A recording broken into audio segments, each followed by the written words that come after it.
You live.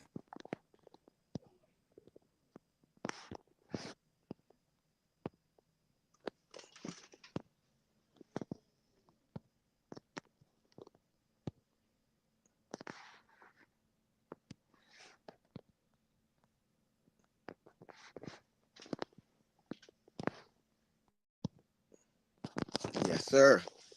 Yes, sir. Yes, sir. Welcome to Score the Fight, man. I'm trying to get my lighting right for you guys because I know it is very important for you guys to be able to see the commentator and the guy that's talking to you guys, man. This is Point B, live and direct. I'm back. You know what I mean? We are back right here on Score the Fight, man.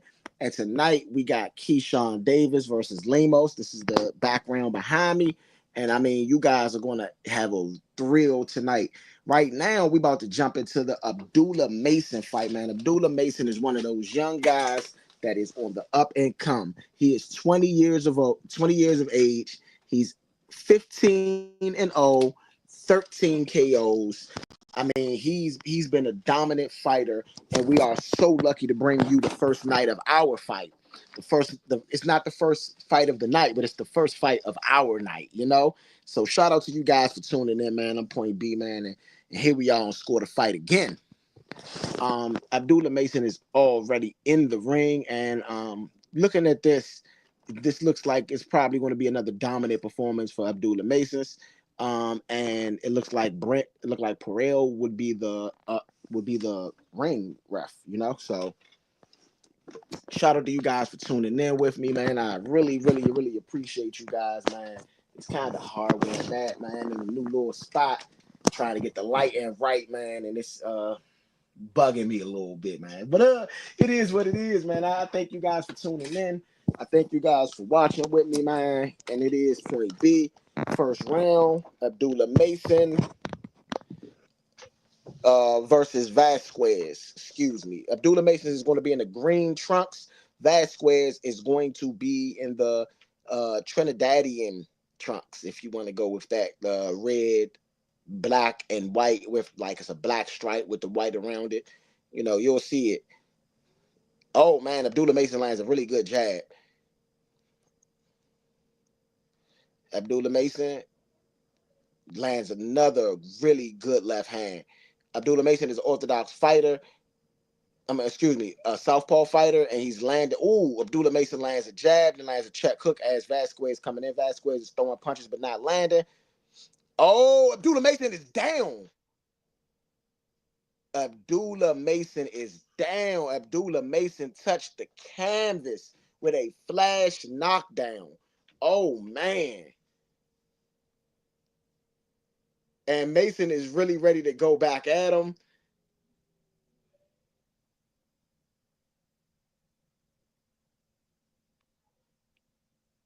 That was the Abdullah Mason's down for the first time in his career, and Abdullah Mason's coming. Oh, the Abdullah Mason catch. Oh, he looks like he's down. He looks like he's out. Oh man, Vasquez is trying to find where he is. So he's telling him to walk to the side. The ref is telling them to give him the gloves, to wipe the gloves off. It looks like the ref's going to let it go. It is 117 left in this fight. Abdullah Mason's coming in to kill. Abdullah Mason's coming in to kill. And Abdullah Mason hits body. Vasquez, and I mean, Abdullah Mason is taking his time, picking his punches, landing hard. Abdullah Mason's down again. What? Oh my God. What a round in boxing. Vasquez can't even stand. He This is knocked wild, son. This is wild as I out. don't know Abdullah what. Mason's It's been down wild. twice. It is wild. Twice. I have never, like, he's never been down in his career to be knocked down twice in the first round, especially after almost knocking the other guy out. I mean, Vasquez must have quite a bit of pop, or Abdullah Mason's chin just hasn't been tested to the highest ability. And right now, Abdullah Mason is a little bit in the fire. He's being a lot more cautious, and he's been making sure that he's not landing them punches, letting Vasquez land. But Vasquez he's up in this fight right now. He is up in this fight right now. It is not a doubt. and he's up in this fight. Abdullah Mason's been down. This is a how do you even score this round? The scoring this round is even going to be difficult. Okay, 3 knockdowns. 2 of them was Abdullah Mason falling to the canvas. This is a epic. I mean, epic start. This is an epic start to score the fight, man. We came in at the right time. That's all. We came in at the right time. That's all. That's good timing, man. That's really good timing for the team, man. Excellent timing, man. Wow. Wow. Abdullah Mason inside, and I mean, Vasquez throws a haymaker and drops Abdullah Mason again, twice in one round, man. This is crazy. This is crazy. We don't normally see this in boxing. We don't normally see this in boxing. And the first knockdown, I mean, just yeah, I mean, wow. Wow. Going into this second round, I mean, I don't think That Abdullah was Mason has wild, been man. hurt. That was a wild first round, man. Mason. Boom. That first round was wild, bro. Yes. Whoa, Abdullah Mason lands a good uppercut. Vasquez throws 2 wild ones. Vasquez don't look like he still got his legs still. I don't. This is why I said Abdullah Mason should not be in the ring with Tank. You understand what I mean by this now, fans? Oh man, Abdullah Mason lands Yeah, a I really get it. good I jab. definitely get it. 2 really good jabs. I definitely I get mean, it. he's a great fighter, but he's just still young. He's still raw. And I mean, Vasquez landed a really good punch right there. And so, okay, this second round has been controlled by Abdullah Mason so far. Vasquez is Vasquez is oh man, Abdullah Mason lands a bomb of a left hand. And I mean, yeah, I mean, Vasquez has been very dangerous when he's been hurt so far. Because I mean, he was hurt in both of the knockdowns. Mason is definitely being patient here. Mason throws a jab. You can outbox him, Mason, but you got to come back from that first round. And I mean, this is Southpaw versus Orthodox. Oh man, Abdullah Mason lands a really good jab. Vasquez tries to return fire, does not allow it. They're in the clinch a little bit. Abdullah Mason does land an uppercut in the clinch. Abdullah Mason, goes for it all. Oh man, Vasquez lands a really good left hand. He's holding the back of Abdullah Mason's head. Let's not hold. Abdullah Mason's throwing. He's in the and Vasquez is down. Vasquez is down. And he looked at his corner and shook his head. Vasquez is done. Vasquez is done. And it's a body shot that ends this fight. It's a It's body. over. It's a body over. shot that ends the fight. It's over. It's over. Wow. It's over. Wow. Hey, It's over. Abdullah Mason showed up like a true champion. Okay? In boxing, you will get hit. You will get knocked down. You will get hurt. In boxing, this is part of the sport. Now, That's wild. yeah, I mean, that was a wild fight. I mean, a wild 2 rounds. That It joint. was 4 knockdowns, 2 knockdowns by each fighter in this fight. Well, 1 knockdown for Abdullah Mason and a knockout. You got to consider that a knockout. But that's crazy. That's crazy. That's crazy. So what do you think about the fight?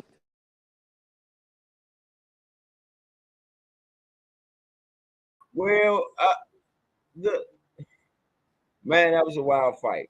That was a wild fight. You know what I'm saying? You never really expect for a fight to go that way. But again, like you said, Abdullah Mason really came and showed up after he got knocked down. He came back to the guy with reckless abandon, and I knew the guy was going to go down eventually. Anyway, he looked wobbly to me the whole fight. He just looked a little wobbly.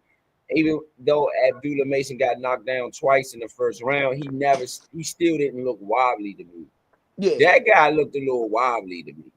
Yeah, That guy looked a little wobbly to me. So I'm not surprised that he went back down again. Because he definitely looked a little shaky to me. You know, meaning his balance. yeah, his balance definitely looked off. And Abdullah Mason, like I said, he showed back up like a true champion, and you gotta love that. You gotta love that because that's what true champions do. True champions do not just show all of their offense. Sometimes it's the defense. Sometimes it's the chin. Sometimes it's the resilience of a fighter that makes a fighter who they are. And I mean, that was a very big, victory for Abdullah Mason, in my opinion, showing that he can be hurt, and even if he's hurt, he's going to continue to push through. That is amazing. That's amazing. And then finally calling the fight. Finally, wow. Mark Kriegel is going to give Abdullah Mason the interview. And what I'll do is I'll give you some commentary on the interview instead of actually bringing you the interview.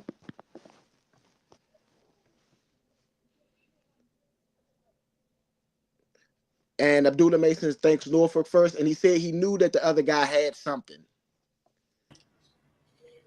6 straight Yeah, knockouts. that was wild. You know what I'm saying?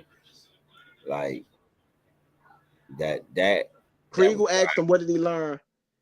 And and he responds with, "This is boxing. Thank you for having me." I mean, Abdullah Mason has 5 fights this year and it 5 is knockouts. Abdullah Mason the new Tank.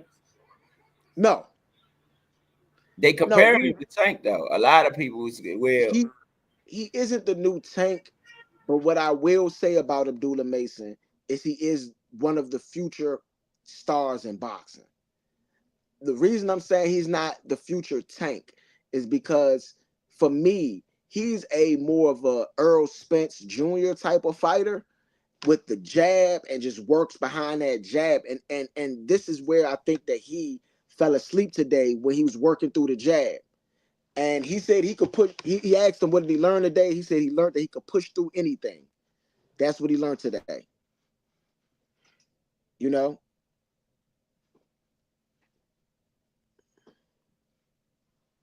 Yeah. Yeah, both of the knockdowns was flash knockdowns. He asked him, he said, was he hurt? He said they were both flash knockdowns.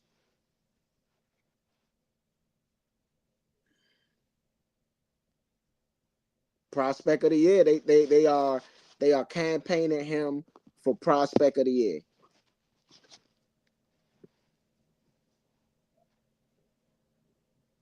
Yeah, I mean, honestly, his crew is saying that he went through the adversity and still came out on top.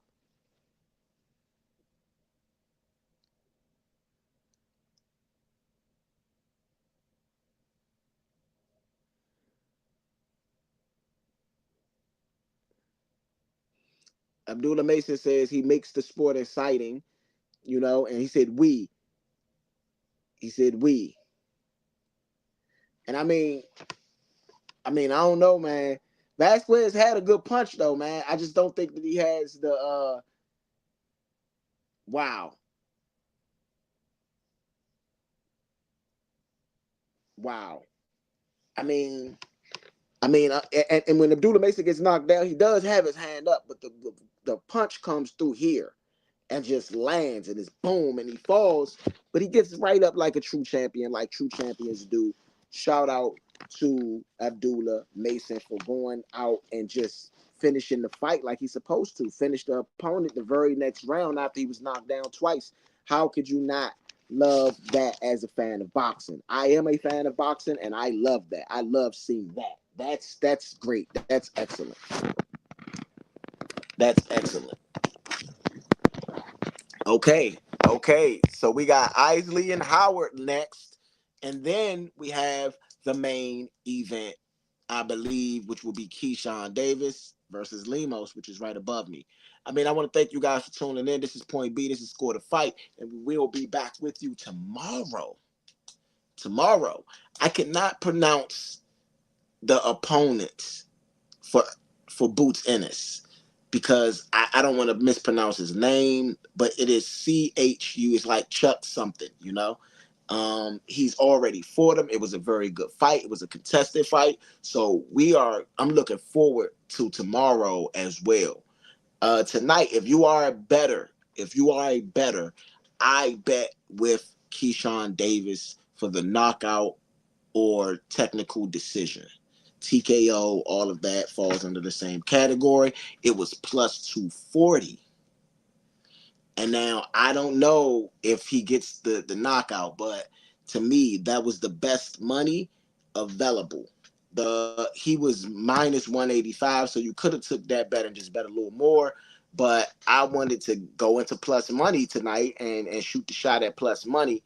And so far, what I've seen is a lot of people just saying that maybe not he wins, maybe he doesn't win, maybe he gets the plus money, maybe he doesn't. But if you want to throw in another bet on it, I would bet Keyshawn Davis for the win. I mean, I think that's a viable bet as well. I want to thank you guys for tuning in.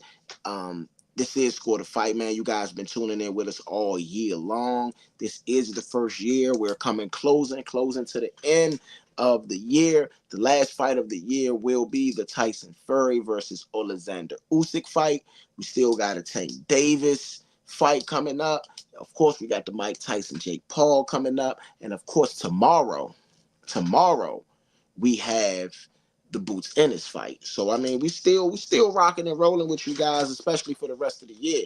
So I definitely want to thank you guys for tuning in. And what I'm going to do now for all of the bettors and all of the people that's been coming on supporting us, I'm going to go into my betting app now and see what's going on in the bets. So we got Troy Isley is minus 4,000 to beat Tyler Howard. Okay, minus 4,000. Okay. The over under is 8.5 rounds. And it's minus 220 for the over, plus 220. Minus 280 for the over, plus 220 for the under. The Keyshawn Davis fight is minus 325 for the over 9.5 rounds, and plus 250. Okay, for the under. Okay, so it all depends on how you look at it, man. It all depends on how you look at it. Taking Keyshawn Davis on the money line is minus 800.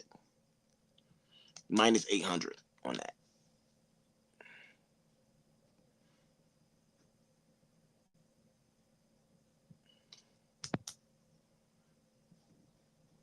And before it gets all choppy, I'm going to throw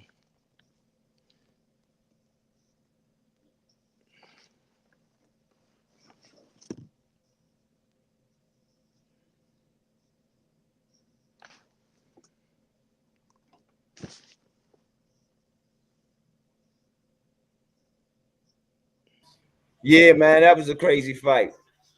Just to be clear, that was a crazy fight, man. Um,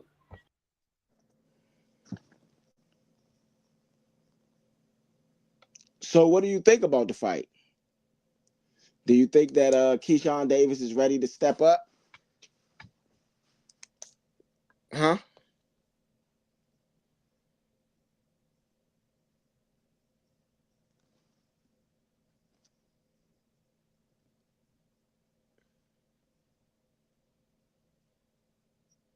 yeah, my bad. Okay. Yeah, So no, I think that fight was a good fight. You know what I'm saying? Like I said, I just think that I think that Keyshawn, what was his name? Abdullah Mason? Mason. Mason. I think that just Mason showed he's a champion.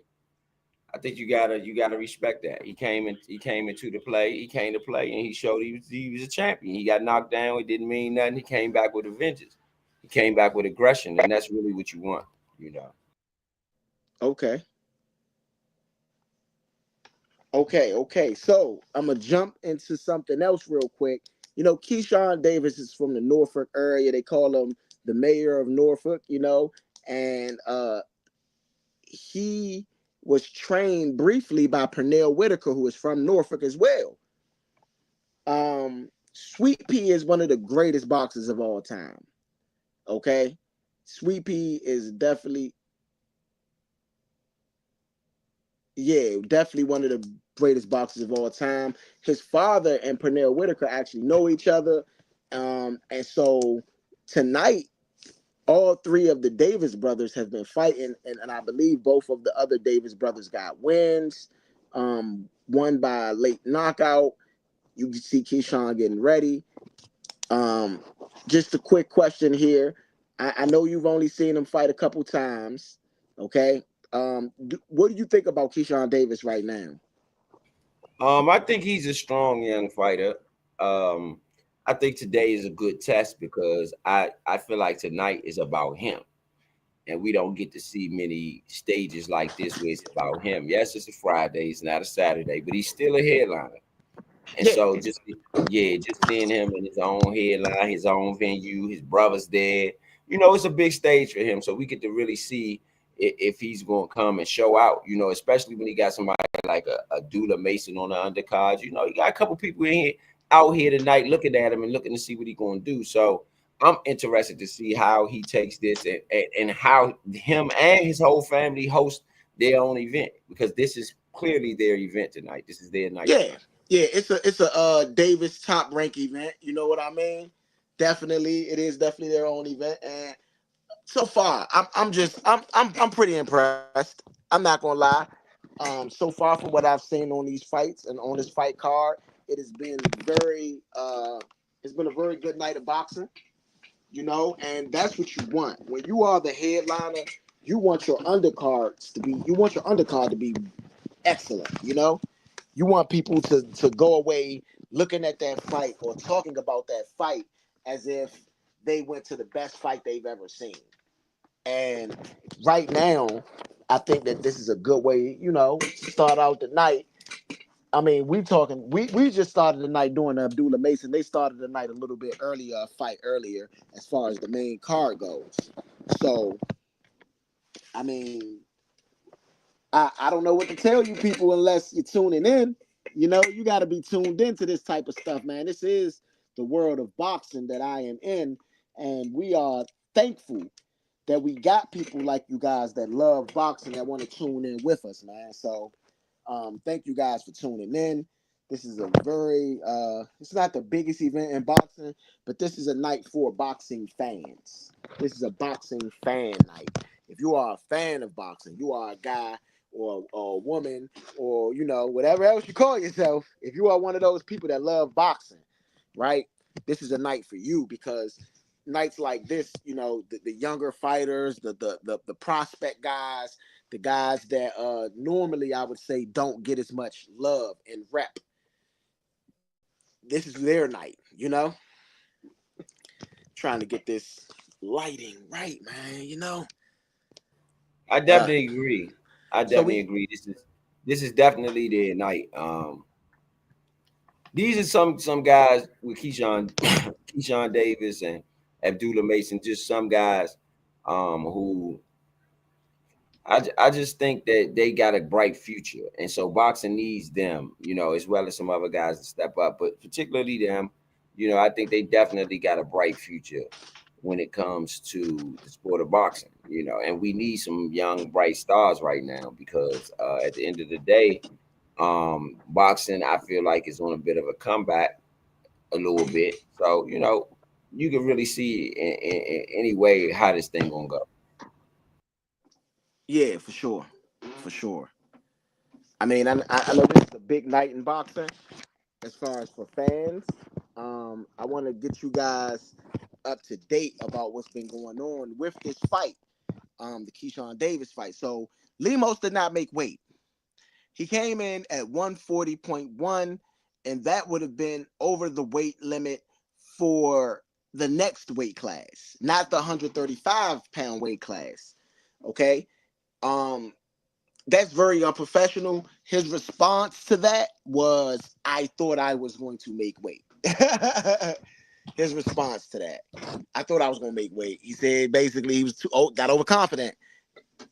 can't necessarily knock a person for being overconfident, but you can necessarily knock a person for not being as professional as they should be. Okay. Yeah, it is not it is not the fact that I got something new on my camera, bruh. It is more or less the fact that I'm just in a bad spot lighting wise. I'm just trying to get that straight for the people, man. You know.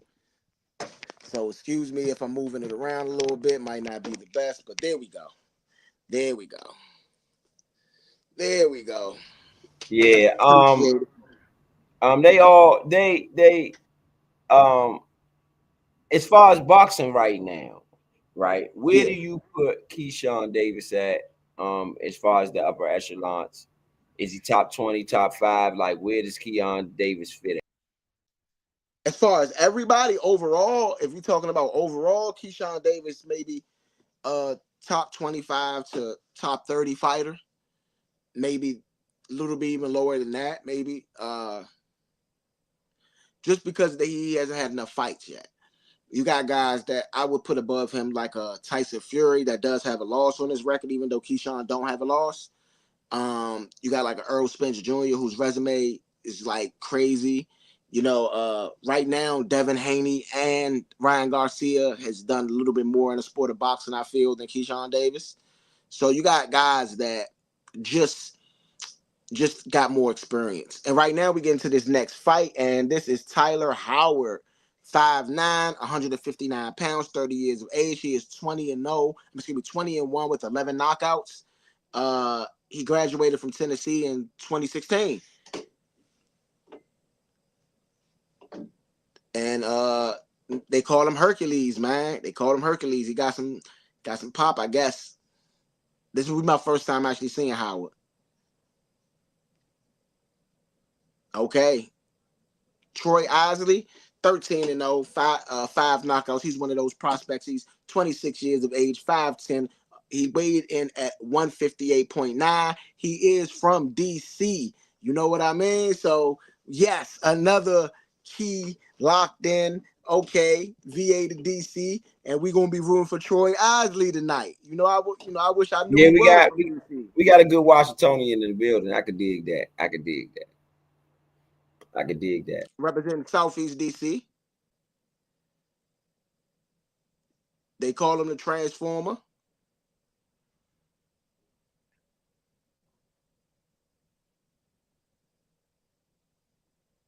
They call him the Transformer.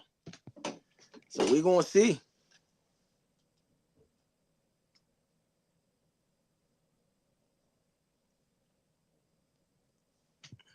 We're gonna see.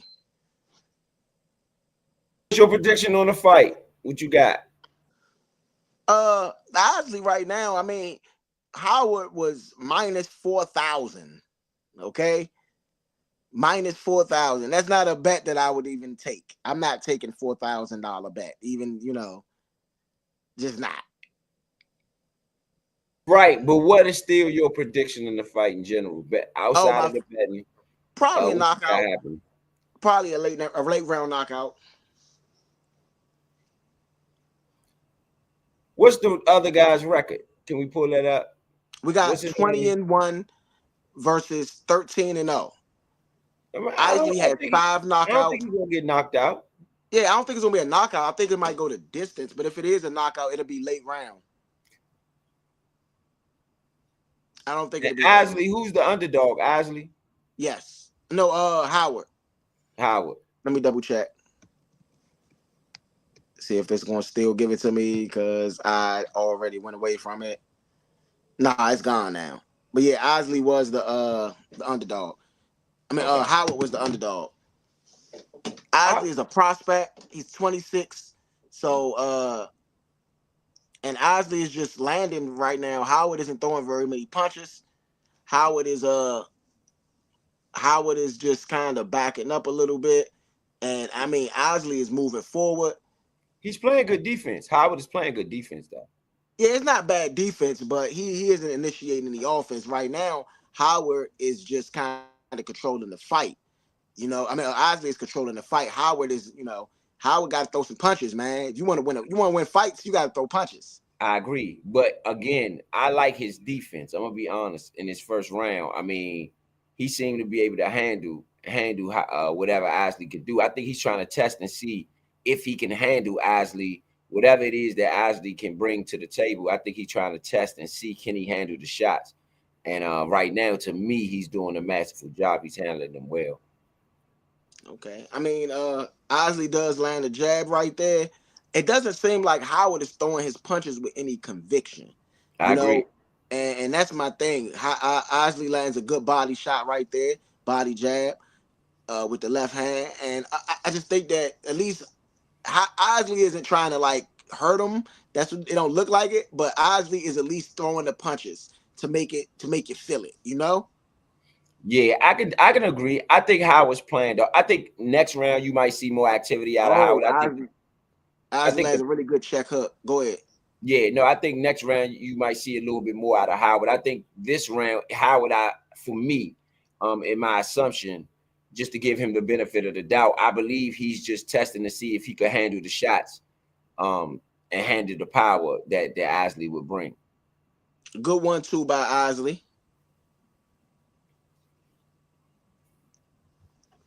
And I mean, Isley basically fights out of Norfolk, Virginia, and he's on this card, meaning he is a part of the Keyshawn Davis camp. If you guys don't know what it's like in boxing and sports, man, that's kind of what happens time to time. You got guys that's part of the same camp. Howard goes on the offensive late in this first round, but doesn't land anything significant. And we are going to go to round 2. I would give that round to Howard. Me personally. I mean, Osley, excuse me.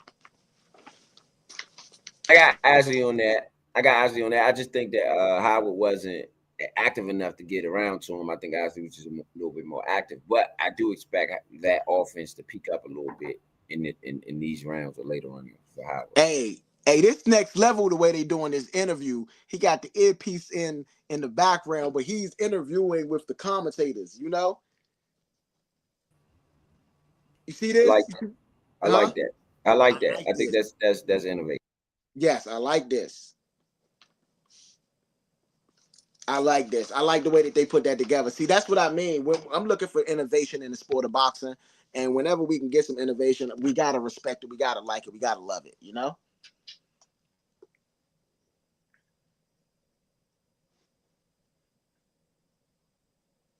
You gotta love it.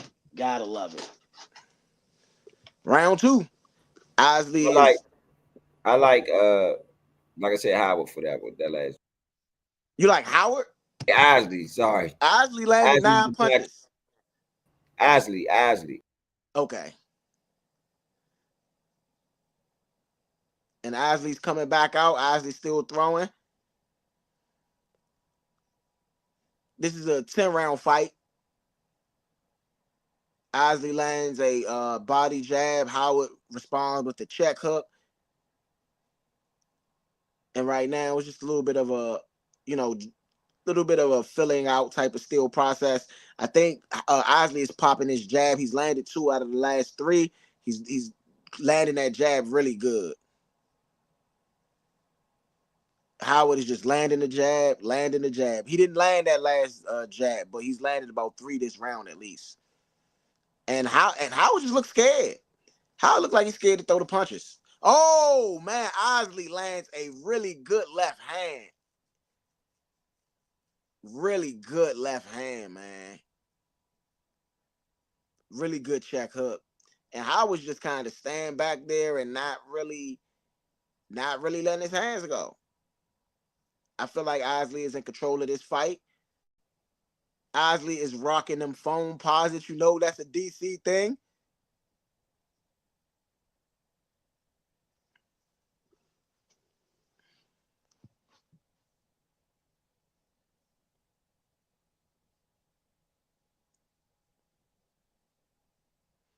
This is the second time he's boxed since COVID, basically, Howard. Osley lands a good punch. Howard responds, and then Osley lands a really good check hook as well. Osley's just standing and jabbing, man. He could win the whole fight like this. If it's a boring fight and he wins just jabbing to the body and taking a couple jabs to the head, I mean, I'm not saying this is a great performance, but I would say that, I mean, this is a win. Howard's got to do something. Howard's got to show something other than what he's been showing. He has been very timid. Oh, it's a really good punch landed by Isley. It was a jab straight down the middle. And Isley's had really good defense. I can't even knock. Oh, Howard finally lands a really good punch. Howard lands a really good left hand, and Isley tries to return. All punches blocked by Howard. Isley slips a jab in there, but doesn't land anything much else. And I feel like Howard's starting to feel his mojo. Howard's starting to show it, body movement, but he's not throwing. He needs to throw them punches, man. Because right now, I would still give this round to Isley, and I will give this round to Isley. I got Isley up 2-0 right now. And I mean, this is an easy win if you're not going to throw punches. If you're not going to throw punches, that's an easy win. All day. All day. A easy win. Okay, so we don't want easy wins here in the sport of boxing. We want to make you work for it. You got to work for it.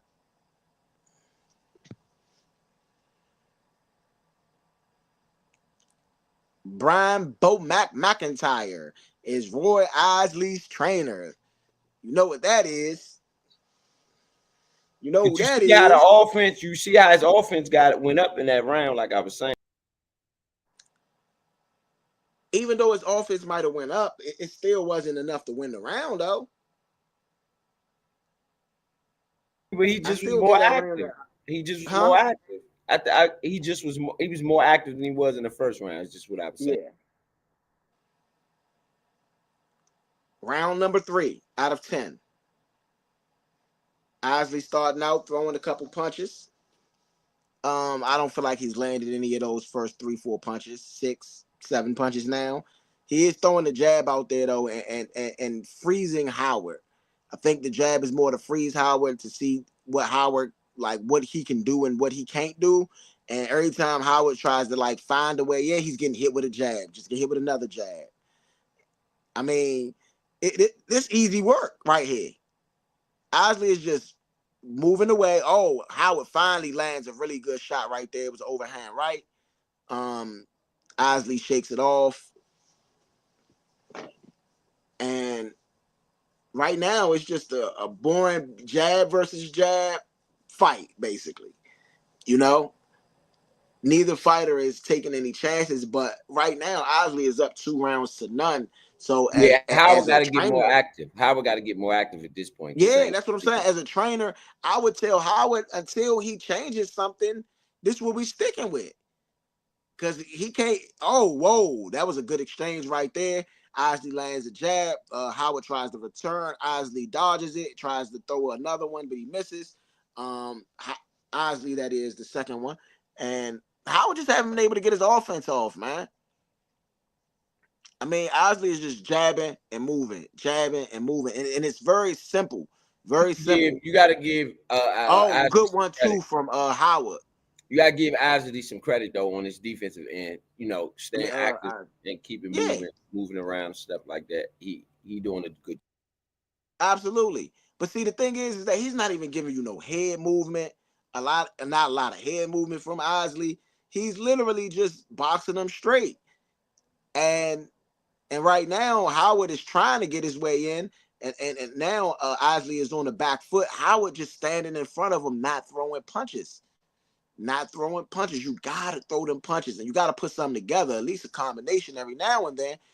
Throwing one single punch that's not effective is not going to win this fight.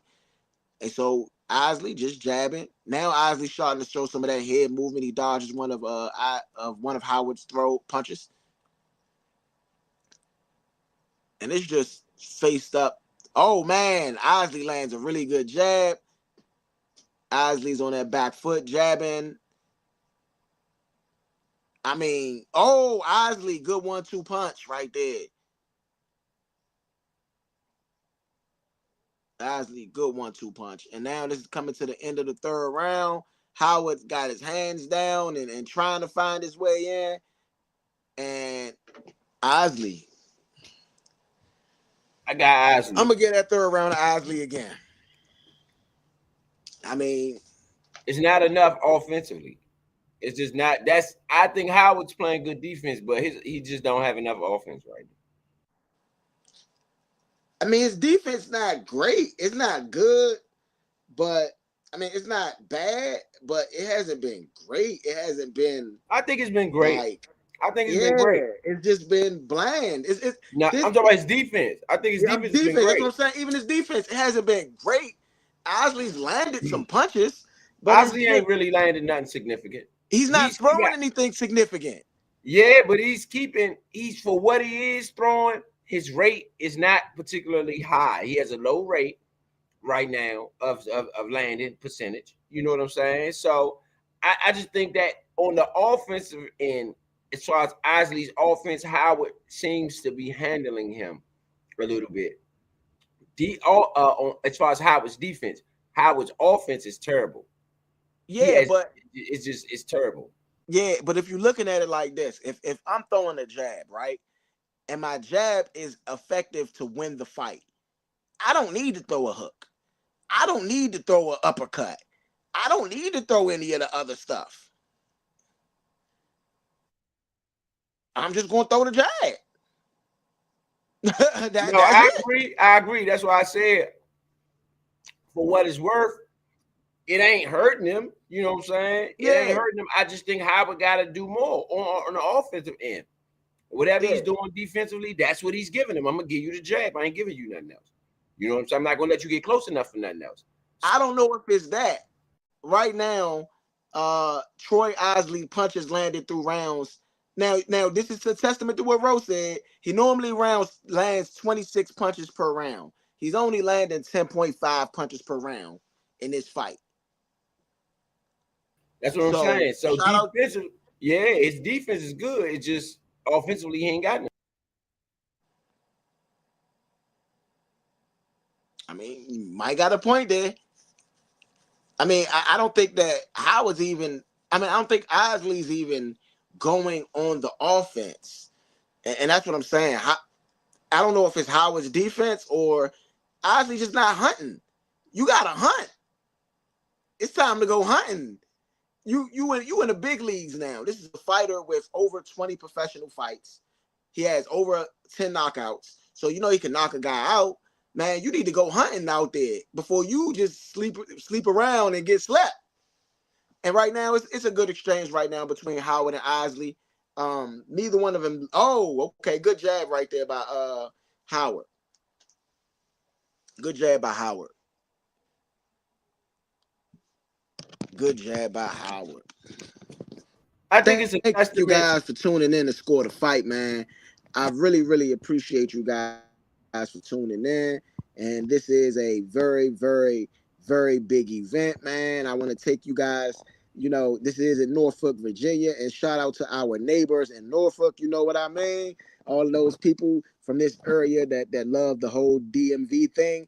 I'm not necessarily a DMV guy, but I do respect the guys and respect the people that are in our area and just outside our area. So thank you guys for tuning in. This is Point B. This is Score the Fight, and this is ETA Money Road that's been locked in with me. So thank you guys. I really do thank you. I think Howard ain't really found his rhythm. I don't think Howard's found his rhythm in this fight. Yeah, maybe he didn't. But I don't know if it's that. I gave his last rounds. I think this is Howard's best round, but I still kind of gave it to Isley.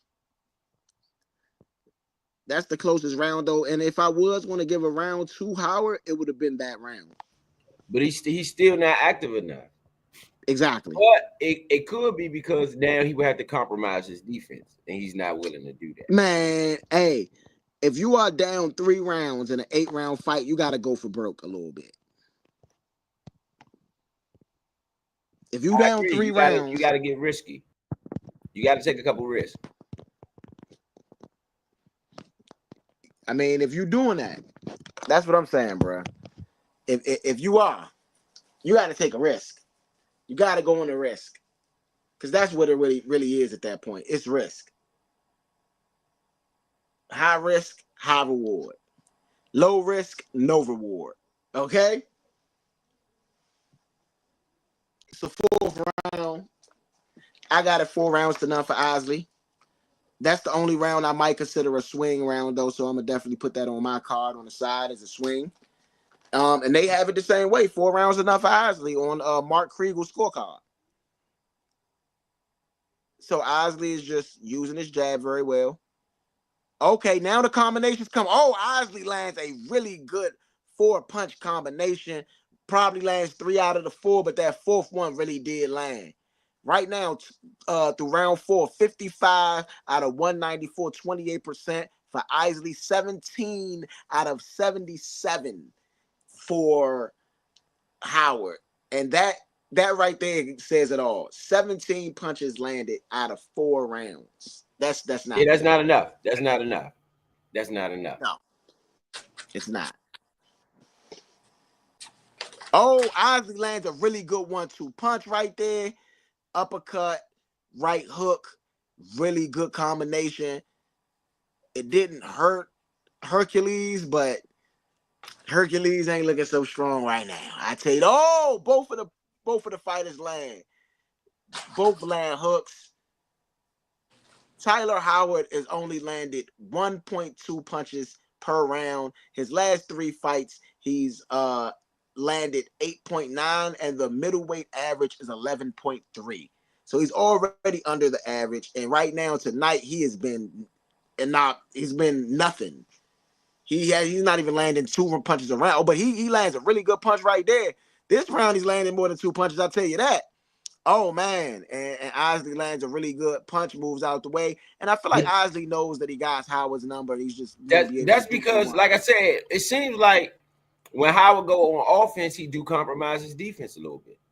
Yeah. I mean, but that's boxing in general. You're going to have to compromise your defense to get your offense off. You got to. Even if you staying defensively sound when you throwing your punches, you got to compromise something. What up, my guy, Uptown Vito in the building. What's happening, fellas? What's going on this evening? Nothing much, man. This is the Keyshawn Davis versus Lemos fight. We are in the undercard of that fight, and we got a guy from DC, Troy Osley, in the ring right now. He's won all 4 rounds so far. This round is a lot more competitive, and I feel like Howard is on the front foot, but that's a really good punch landed by Howard, but still, right now, Osley has control of this fight. Shout out to the guys in the city, man. All right. Yeah, he's from the south side. Okay. He is, I believe, he is, 13-0, 5 knockouts. Yeah. All right. And that was Howard's best round. And I might give that round to Howard as a swing round for Osley, but I'm gonna give Howard a round because Howard just been looking so bad. You know what I mean? But I'm gonna give him a round because that was a competitive round on Howard's part. Osley is trained by Brian Bomac McIntyre, also trains Terrence Crawford, also trains Keyshawn Davis. So shout out to Bomac. Bo's been busy. Yeah. Oh man, Bomac is to me he's the best trainer in boxing. I mean, hands down to me, it's him, and then I would say after him, it would be Calvin Ford and Kenny Ellis, because they're a team. They're not just one trainer, they're a team of trainers. I know Calvin Ford gets a lot of the praise, but Kenny Ellis is just as important as Calvin Ford in that situation. The only reason I give Bomac the step over them is because Bomac right now has a really big stable of fighters that's fighting at the championship level. Right. Calvin Ford don't necessarily, and Bomac don't have that, which is why they took on somebody like a Adrian Broner. You know, they're trying to find their next guy. But Tank got a guy, and they got a lot of young guys that's probably in their gym. They don't got world champion guys, and Bomac does right now. Oh man, and Osley lands a really good uppercut. He does get counter punched with a left hook, but that uppercut was painful. That uppercut looked nasty. Oh, I got this on my keyring. Oh, okay. Okay, so Osley is still on. He's on the back foot now. Howard throws a jab, does not land. Osley throws a jab. He does land. Oh, Osley with a good 2-punch combination. Right hook and a left uppercut. Both of them land. I mean, they're not hurting Howard. So the pop on the punches aren't really doing much to Howard. But at the same time, he is landing a lot more shots. They still should be scoring shots. Yeah. And I mean, now at least Howard's throwing punches. At first, the first 3-4 rounds, Howard didn't even throw any punches. He only had landed 17 punches in the first 4 rounds. Yeah, Howard. He was averaging. Yeah, no, I was just gonna say that the offense, Howard, just the offense, that's not enough. It's not gonna work. It's not good enough. Yeah, Howard just has a very good flurry right there. He lands 2 out of his 4 punches. One being a overhand right on the ropes, but then Osley quickly pivots and moves back into the center of the ring. Osley is on the back foot. Howard is on the front foot and has been on the front foot for the last couple rounds, but not really able to land as much. Right now, I would say that this is a pretty even round. Whoever could win these last 45 seconds of this round could win the fight. Okay, in the box, both of the punches land for both fighters. It was a right hook inside the box for Osley, and it was an overhand right again for Howard. And I mean, the fight is slowing down a lot. Howard, Osley throws a overhand right at Howard, does not land. Oh man, Osley lands a really good right hook inside the box. And I mean, he's landed punches, but I mean, really, Howard is eating everything that Osley's landing. I mean, he's got a chin. If he got nothing else, he definitely got a chin. Because I feel like Howard's landed some pretty solid shots. And none of them have affected Howard, not even a little bit. I don't feel none of them affected him at all. And I mean, Troy Osley has been landing jab after jab, and he's not throwing a power jab, he's throwing a snap jab, which is more of a power jab is your boom, and then you kind of push through a little bit at the end. The snap jab is more of a boom and come back, like tap you and come back, tap you and come back. Now, while that snap jab does have power with the range that you throw it in, you know what I mean? It's not like trying to really crush you.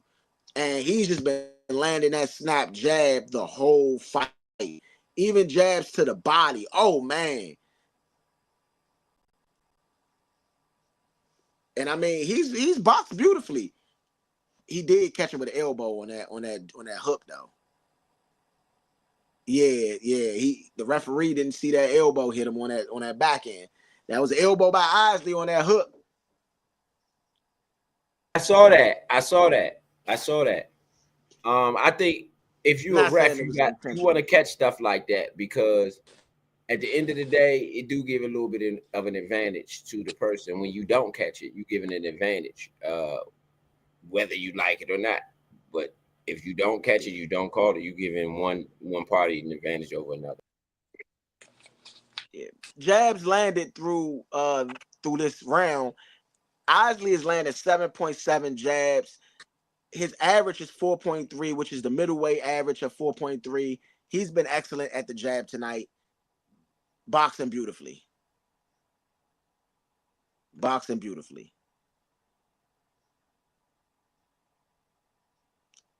So they're showing Lemos in the back, kind of just on chill. You know, doesn't look like he's too much going on. Keyshawn Davis is there, chilling as well. I guess they're both watching the fight, seeing how it goes. Keyshawn Davis is 11-0 with 7 knockouts. He is an Olympian. So, you know, shout out to him.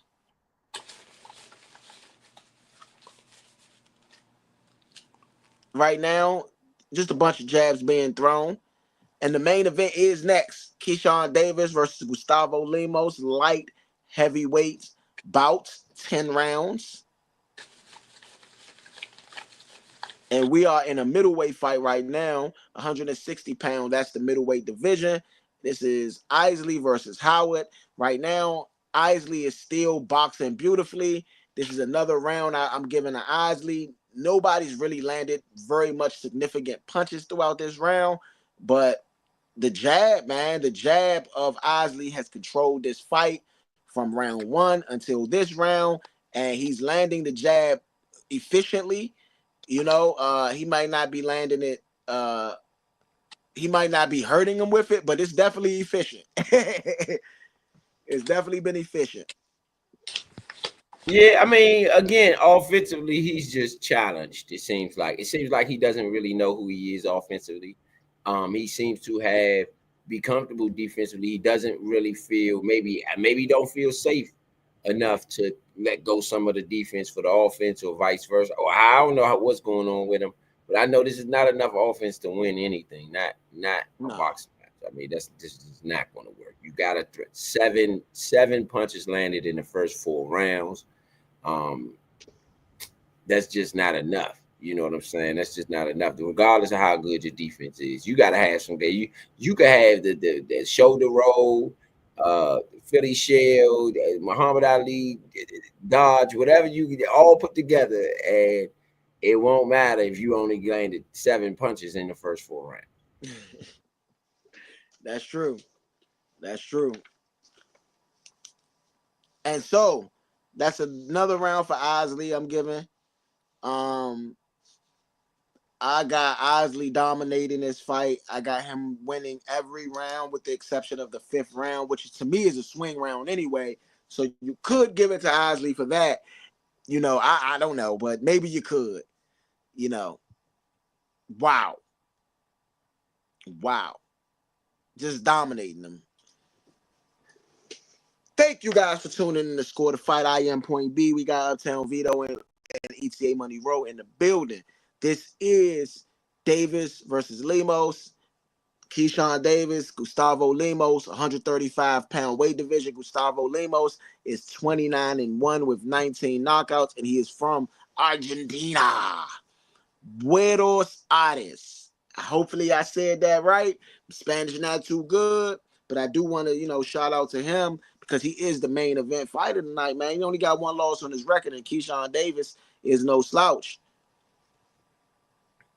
So, round 8 of 10, Isley Howard, middleweight bout.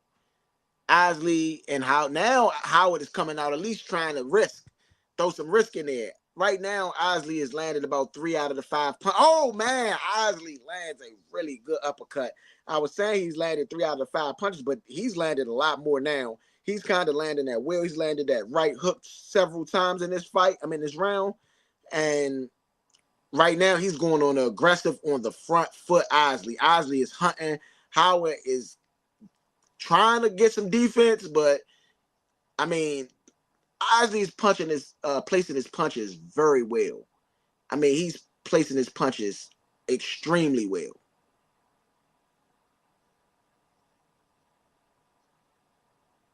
And Howard's just leaning back. I feel like Isley took this first minute of this first round, and oh man, 3-punch combination. Only one of them land, but that one that lands is a clean left hook. And there's a little cut on the eye of Howard after all of the punishment. Oh, man. Left hook, uppercut for Isley. Howard tries to return fire, so he does land a punch. But now it's a trickle of blood coming down out of Howard's eye on the left side. And that's where the elbow hit earlier in the fight. That's the same spot the elbow hit. But nah, that's a punch. That was a punch. That definitely came in this round right here in the 8th round. Already injured. That's the same spot the way it was already injured previous to me from where I'm standing. Nah, I mean your choice, your opinion. But in my opinion, this is several rounds later. He hit him with a punch and it started bleeding. I don't think that elbow had much to do with that. Okay, Howard lands a good 1-2 punch. Right now, Howard hasn't outland. It's 110 to 38, 111 to 39 punches landed right now. Howard has not outlanded Osley in any round this fight. Yeah, he's not. And This is Osley has landed double-digit punches in almost every round in this fight. So, I mean, not Osley enough is dominating, offense. in my opinion. Wow. Not enough offense. Huh? This is not enough offense. Yeah. Not enough offense. And I mean, as we go into the end of this 8th round, Osley, like I said, what did I say in the beginning? Like maybe the 3rd round. If all he got to do is jab him for the rest of the fight, that's what we're going to do. That's what we're going to take with the win. That's how I would train, at least, you know. I would love for him to go in and get a knockout and all this and all that. But if we're going on an easy fight, this is an easy fight. We're going to jab him. We're going to keep punching him. We're going to throw a couple little combinations in there. But if all we got to do is jab and throw combinations every 35, 40 seconds, that's what we're going to do and win. We'll take the win. We're going to knock out next fight somebody that want to fight, that want to throw some punches. That's how I would go. I'm sorry. I mean, it's been a dominating fight. Like I said, the 5th round I felt like was a swing round. And the 4th round I felt like was a potential swing round.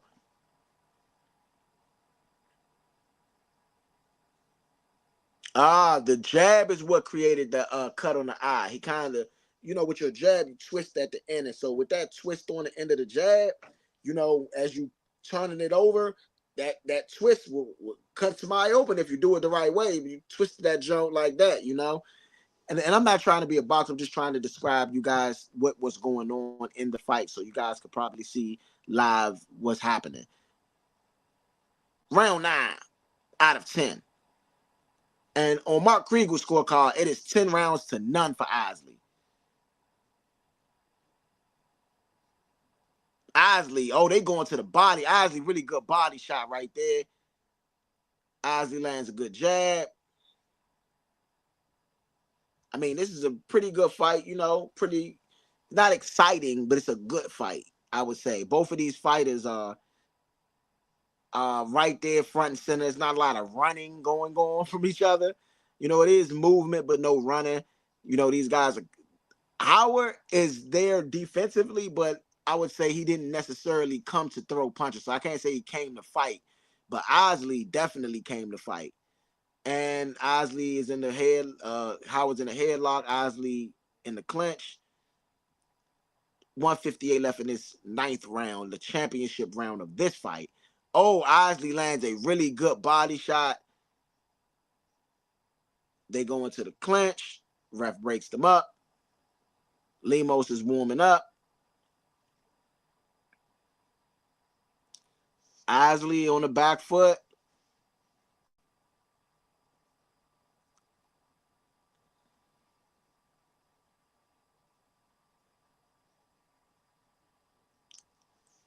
Clinch and break up by the ref.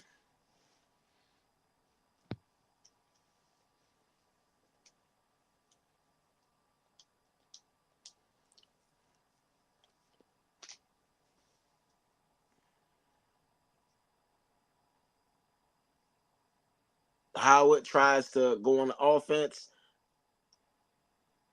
Osley's against the rope. Kind of inviting Howard in, and I don't think Howard wants to bang, and I think that Howard lands a really good. It was an awkward punch, so I don't know if it was an overhand right or a hook. It was like a mixture of both. Really good punch though. Oh man, Osley lands a really good 3-punch combination.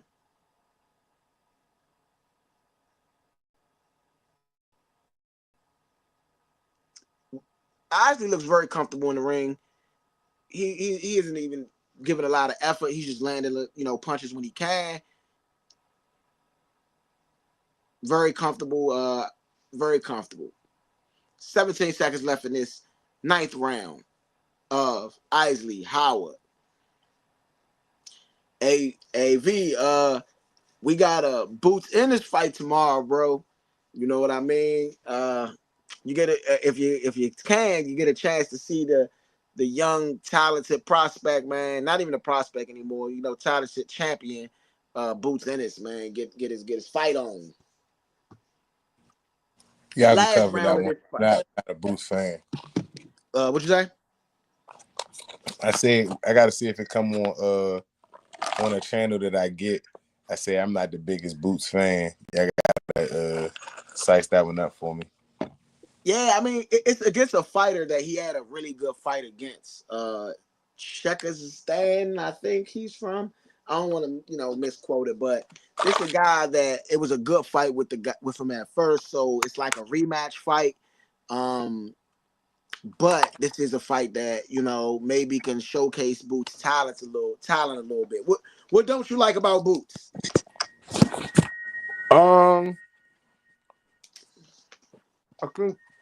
I think it's a little overhyped, but it could be me. It could be. Remember, I told y'all I'm more so the person that's kind of over the whole undefeated fighter thing. Yeah. So a lot of these fighters that was undefeated, the matchups that they was getting put in, some of the fighters that they weren't. Yeah, I mean, I would say that Boots is the boogeyman, though. So I really can't tell if you that good or not. Nah, but when you the boogeyman, you don't get the fights that you should get. You know what I mean? Like, people don't want to fight Tank right now. He should be fighting. He should be fighting Shakur Stevenson, or he should be fighting Loma, or he should be fighting. Oh man, Howard on the offense. Excuse me. Let me check back into the fight. Howard's landing some good punches. Howard is going for broke in the 10th round. Just like walking through. Oh, Howard lands an uppercut in the right hand. Let me commentate this. Howard where was this at all fight? Clearly. Huh? Where was this at all fight, bro? All fight. It was not there. Howard is dominating this round. What is going on here? We have not seen this all fight. No, he tired though. He tired as a mother. He don't have nothing left. He burnt out, I think. Howard? Yeah. No, Howard got plenty in the gas tank. I don't think he Osley looked tired.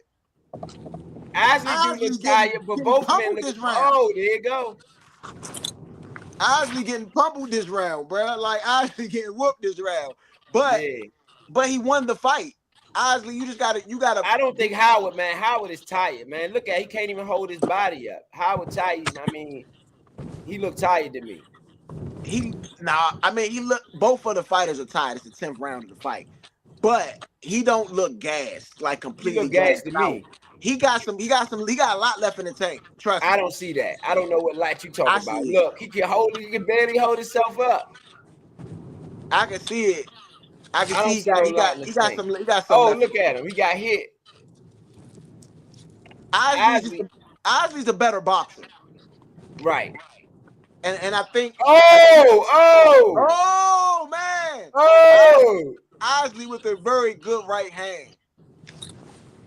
Very good right hand. Knocked him into the ropes. That's what I'm saying, bro. Like, he just keep going forward. It's like the Mexican fighters, man. Like that Mexican style fighting, bro. No matter how much you hit them, how hard you hit them, they just keep coming forward. Keep coming forward. Keep coming forward. I think if he fought the fight like this, he would have won. He would have won, but he didn't fight the fight like this. But back to what I was saying about Boots. 6, 5, 4, 3, 2, 1, and that's the last bell. Back to what I was saying about Boots Ennis. I mean, to me, he's the boogeyman. He was the boogeyman at 147. And you don't take the fight with the young prospect that's the boogeyman. The same way that, like, fighters just don't want to fight Tank right now. You know, he's still young. He got his punching power. He got all the stuff left with him. And do I want to get in the ring and lose to a guy that I might not be on the level of right now? I don't know. I don't get the theory that no one wants to fight the champ. I think you get into boxing to be the champ. If someone's the champ, I don't think nobody ducking the champ, especially because the money and everything is there. Only thing could be is that the champ don't want to pay out more on his side than the other fighter. But I mean, two people. Nah, they duck and tank right now, bruh. They duck and tank. Loma, Again, I understand what media puts out there and stuff like that, but that doesn't make then there should be a whole nother sport named it. I'm just this is me as a sports analyst and as a fan of sports. It makes apparently no sense. I'm talking about absolutely none to be in boxing and to duck the champion. How do you be? What are you fighting for if you're not fighting? Like we always talk about the important, like whether we playing for the Super Bowl or playing for a playoff or you know what I'm saying, what teams are playing for every year. In boxing, there's nothing else to fight for but being the champion of your division. Anything else and anything else after you've accomplished that would be trying to move to multiple belts. But other than that, it's winning the belt. And if you aren't the champion, I don't care if the champion has 100 fights, 100 knockouts. You shouldn't be boxing if you're afraid of that challenge. I don't understand what the sport is doing if that can be the case. I couldn't There's agree with plenty you of more. people that did. There's been plenty of people that didn't want to fight Mike Tyson, but there's plenty of people that took the fight. Now, whether they were smart enough for taking it, I don't know. But and honestly, I don't even think some of them guys that took the fights were scared. I think you probably had to get hit to realize that this was a mistake. But they took the fight because they were boxers. Like it's still something to prove. I mean, it's one of the biggest ego sports in the world, and to I say agree. that guys are ducking out on winning or becoming a champion is crazy. I agree. I mean, I agree 1,000,000%. Hey, V, hey, when you're talking sports with a guy that understands sports, man, it makes life so much easier. It makes life so much easier when you're talking to a guy that understands sports, and you, my brother, understand sports. Not only do you understand sports as a whole, as a general, you understand the sport of boxing. If you say we are fighting for titles, okay? The only reason the money fighters can fight for money is because they ended up getting titles. So even when they don't have the title anymore, they have the money. And that is a win for Troy Osley by unanimous decision, improves to 14 and 0. But that's why you fighting. You fighting for the belts. You fighting for the titles. You are not fighting to just fight.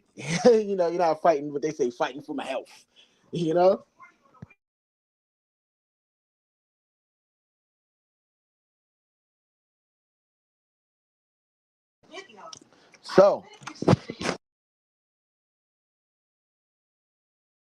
So we are on the main event now. Okay. Gustavo Lemos versus Keyshawn Davis.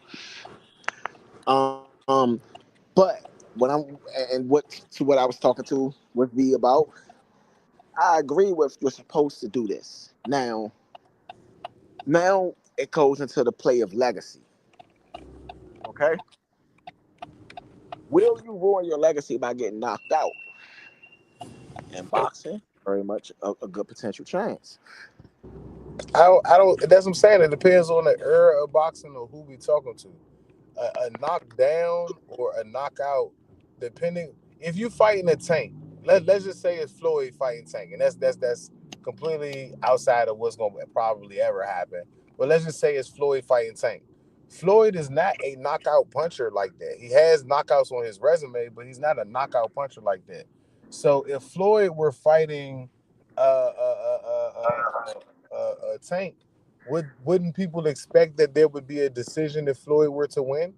So vice versa, if Tank were fighting Floyd and Tank was to knock him out, does that ruin Floyd's career or Yes. legacy? It Yes. does not. How many It fighters does. did Floyd fight that were knockout specialists?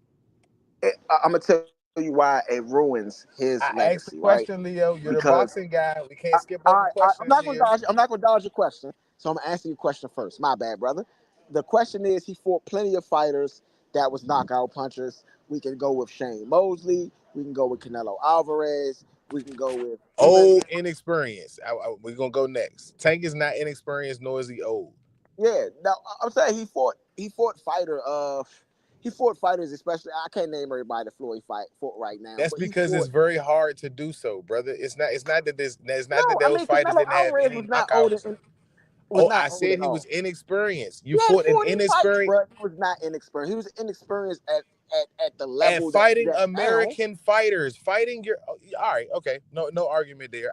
This is your sport. I'll leave that to you. All But to the right, bro. census of fans, Canelo Alvarez was inexperienced. I don't care how That, many foreign that's the fights that he excuse had in his of the country. law. I don't care about those, bro. They don't count because they don't count here because they don't. All right, they don't count for a reason. You can have 100,000 fights. Chavez, who Camacho, a bunch of them had a bunch of fights before they became professionals, and that's cool. They're not fighting the quality of fighter that are in the professionals I in the agree. United States. They're not. And we can slice it all we want to, and we can add those numbers, and those are great, but they're not the same quality of fighters. Canelo Alvarez's fights in America are highly skilled fighters in comparison to some of the fights that he had back home. Those knockouts would count far more than the ones that he had in any of the other amateur fights at home. Majority of them. I won't discredit all of those boxers, but I would say majority of them, they'll literally be ranked above those. So I'm saying that Floyd fought fighters that he could select. He didn't fight any knockout fighters in a prime time. None of them were at their prime age to fight when they were knockout artists. When he was fighting younger fighters, you want to say Zab Judah, maybe because he had knockouts on his resume, he wasn't a knockout artist. That's what I'm saying. Tank is a knockout artist. We can all sit here and say that is a fair assessment that he is an artist at knocking people out. What is his name? Wilder, Deontay Wilder. He's not a good boxer, but he's a knockout artist. All right. So if that's something that you have to fight, then you have to go against somebody with that type of power. Shane Mosley, if he would have fought Floyd Mayweather 10 years prior to the time he fought him, that one punch would have done way more damage because he could have followed it up with something. He was too old to even follow it up with anything. I agree. I totally agree. He was nowhere near the Shane Mosley that I knew of a boxer when he fought Floyd. He was completely out of his game. The most that he did was remind everybody he was Shane by bouncing up and down for the entire round. That was the only thing. Bruh, when he fought he Floyd, hurt him. He hit him with a shot. He hit him with two shots. They still talk about now. He almost and neither one of those shots that he caught him with, if you look at Shane Mosley from 5 years before that, not even 10, 5 years before that, Shane could finish the bout. He hit Floyd one time and literally didn't throw no more punches. Gave Floyd enough time to gather his stuff and grab him and hold him. Even after holding him. Floyd grabbed him right away. He didn't. Floyd touched the ground. That should have been a knockdown. Nah, he didn't touch the ground. Floyd, he did. Yeah, he almost did. That's why I said he didn't grab him right away. He didn't grab him right away, bro. He got hit. He buckled his legs. He got himself together, and then he grabbed him. I don't know. I feel like it was a little quicker than that. I feel like his glove touched the ground. I know that for a fact. If you go back and matter of fact, I'll pull it up. But his glove touched the ground for sure. His knees buckled. Grabbed him by the waist. He had time to grab him. What I'm saying is that Shane Mosley 5 years ago connects another punch. Another punch puts Floyd on the ground. Just one more punch. He couldn't even throw another punch. I don't think he could have got that punch off. Even a young Mosley. I don't think he could have got that punch off. This is my opinion. Just how fast it was. This is a difference in opinion, in my opinion. But I just look at it like this. When he hit Floyd knees buckled, but Floyd immediately grabbed his waist and ducked his head. Because Floyd has time to do that when you're fighting a fighter that's no longer all of the way there. No, Shane it was just Mosley it was the way the punch was thrown. They fought, bro. It was the way that to me, bro, it was more about the way the punch was thrown. When he punched, he threw his body, he put not everything, but he put everything in that punch. So he don't really got enough opportunity. He tried to throw some punches, but he couldn't land them because Floyd had already grabbed him. I've looked at that fight plenty of times, bro. Like I've seen that scene so many times. Man, we got the punch right here. We got the punch. Y'all already know what we do. Yeah. You can pull it up. I'm about to pull the punch up. I got it right here. Hold on, give me 1 second. I got the punch. Yes, sir. We still got 3 minutes and some change before the fight. Before the Keyshawn Davis fight anyway. So we still got a little bit of time. Still got a Let's little bit pull of the time. let's pull the punch. Let's pull the punch. Just my opinion, though, man. This is definitely purely my opinion, and my opinion is based in basically what I've seen.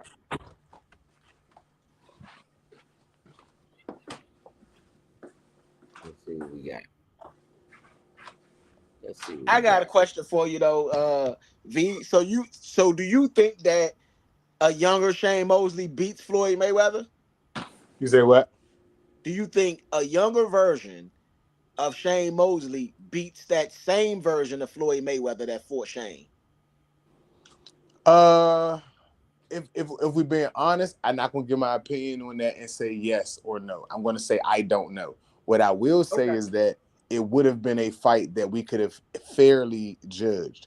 When one fighter is getting better as he matures and another fighter is declining so much, i.e., let's give the example of LeBron James as he's gotten older and Kobe Bryant as he's gotten older. There's a very, very high argument that Kobe Bryant is much better than LeBron James. There's also an argument that LeBron James is way better than Kobe Bryant.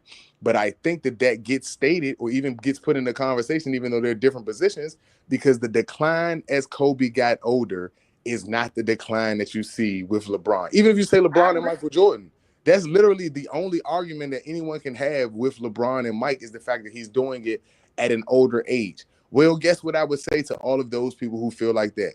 LeBron's also training in an era where everybody else gets a chance to sit out. Could you imagine the scores that Michael Jordan would have playing against your second string shooting guard or a shooting guard that just came up from True. the G That's League true. tonight? That's true. That's Like true. we throw out stuff without Shit. remembering that the game and the rules and everything else goes along with it different. Fighting at that time, Floyd was not as Floyd has. We lost you, V. Yeah, I think we lost you, V.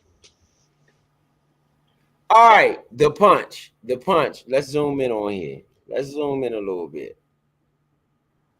Okay, I So can't much zoom. Let's. because it was so many fights that we were watching and nobody was really even hitting them. Yeah. I mean, But the yeah. younger Floyd was hittable. Not as hittable, but he was hittable until there were coaching changes. There were different things that happened. So Okay.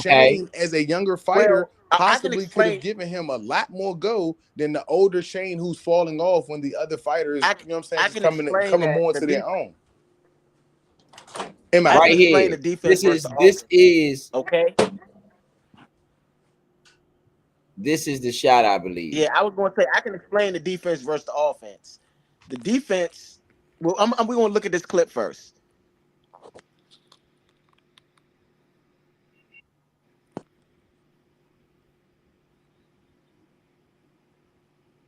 Did it already happen? No, I don't think it did. No, it's coming up right here.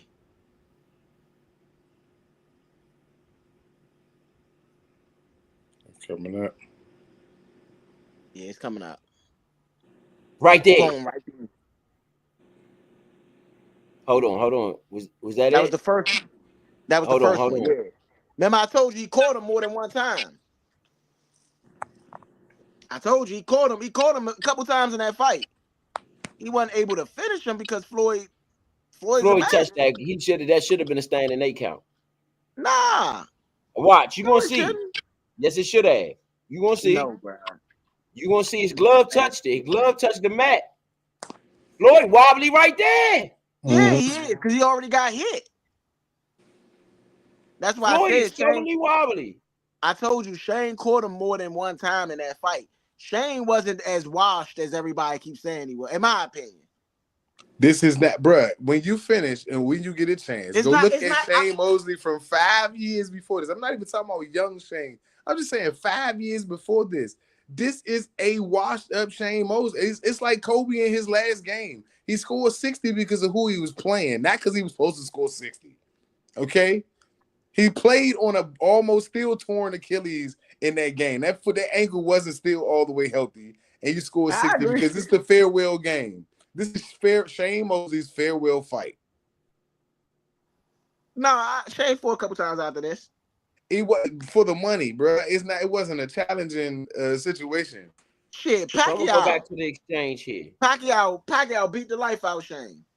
Because he wasn't. That was part of my proof, bro. He wasn't supposed to be fighting no more, bro. He was on the decline. He was on the decline, bro. Bad. Yeah, but that ain't his. Look, Shane. It's not like Shane and Floyd that much difference in age.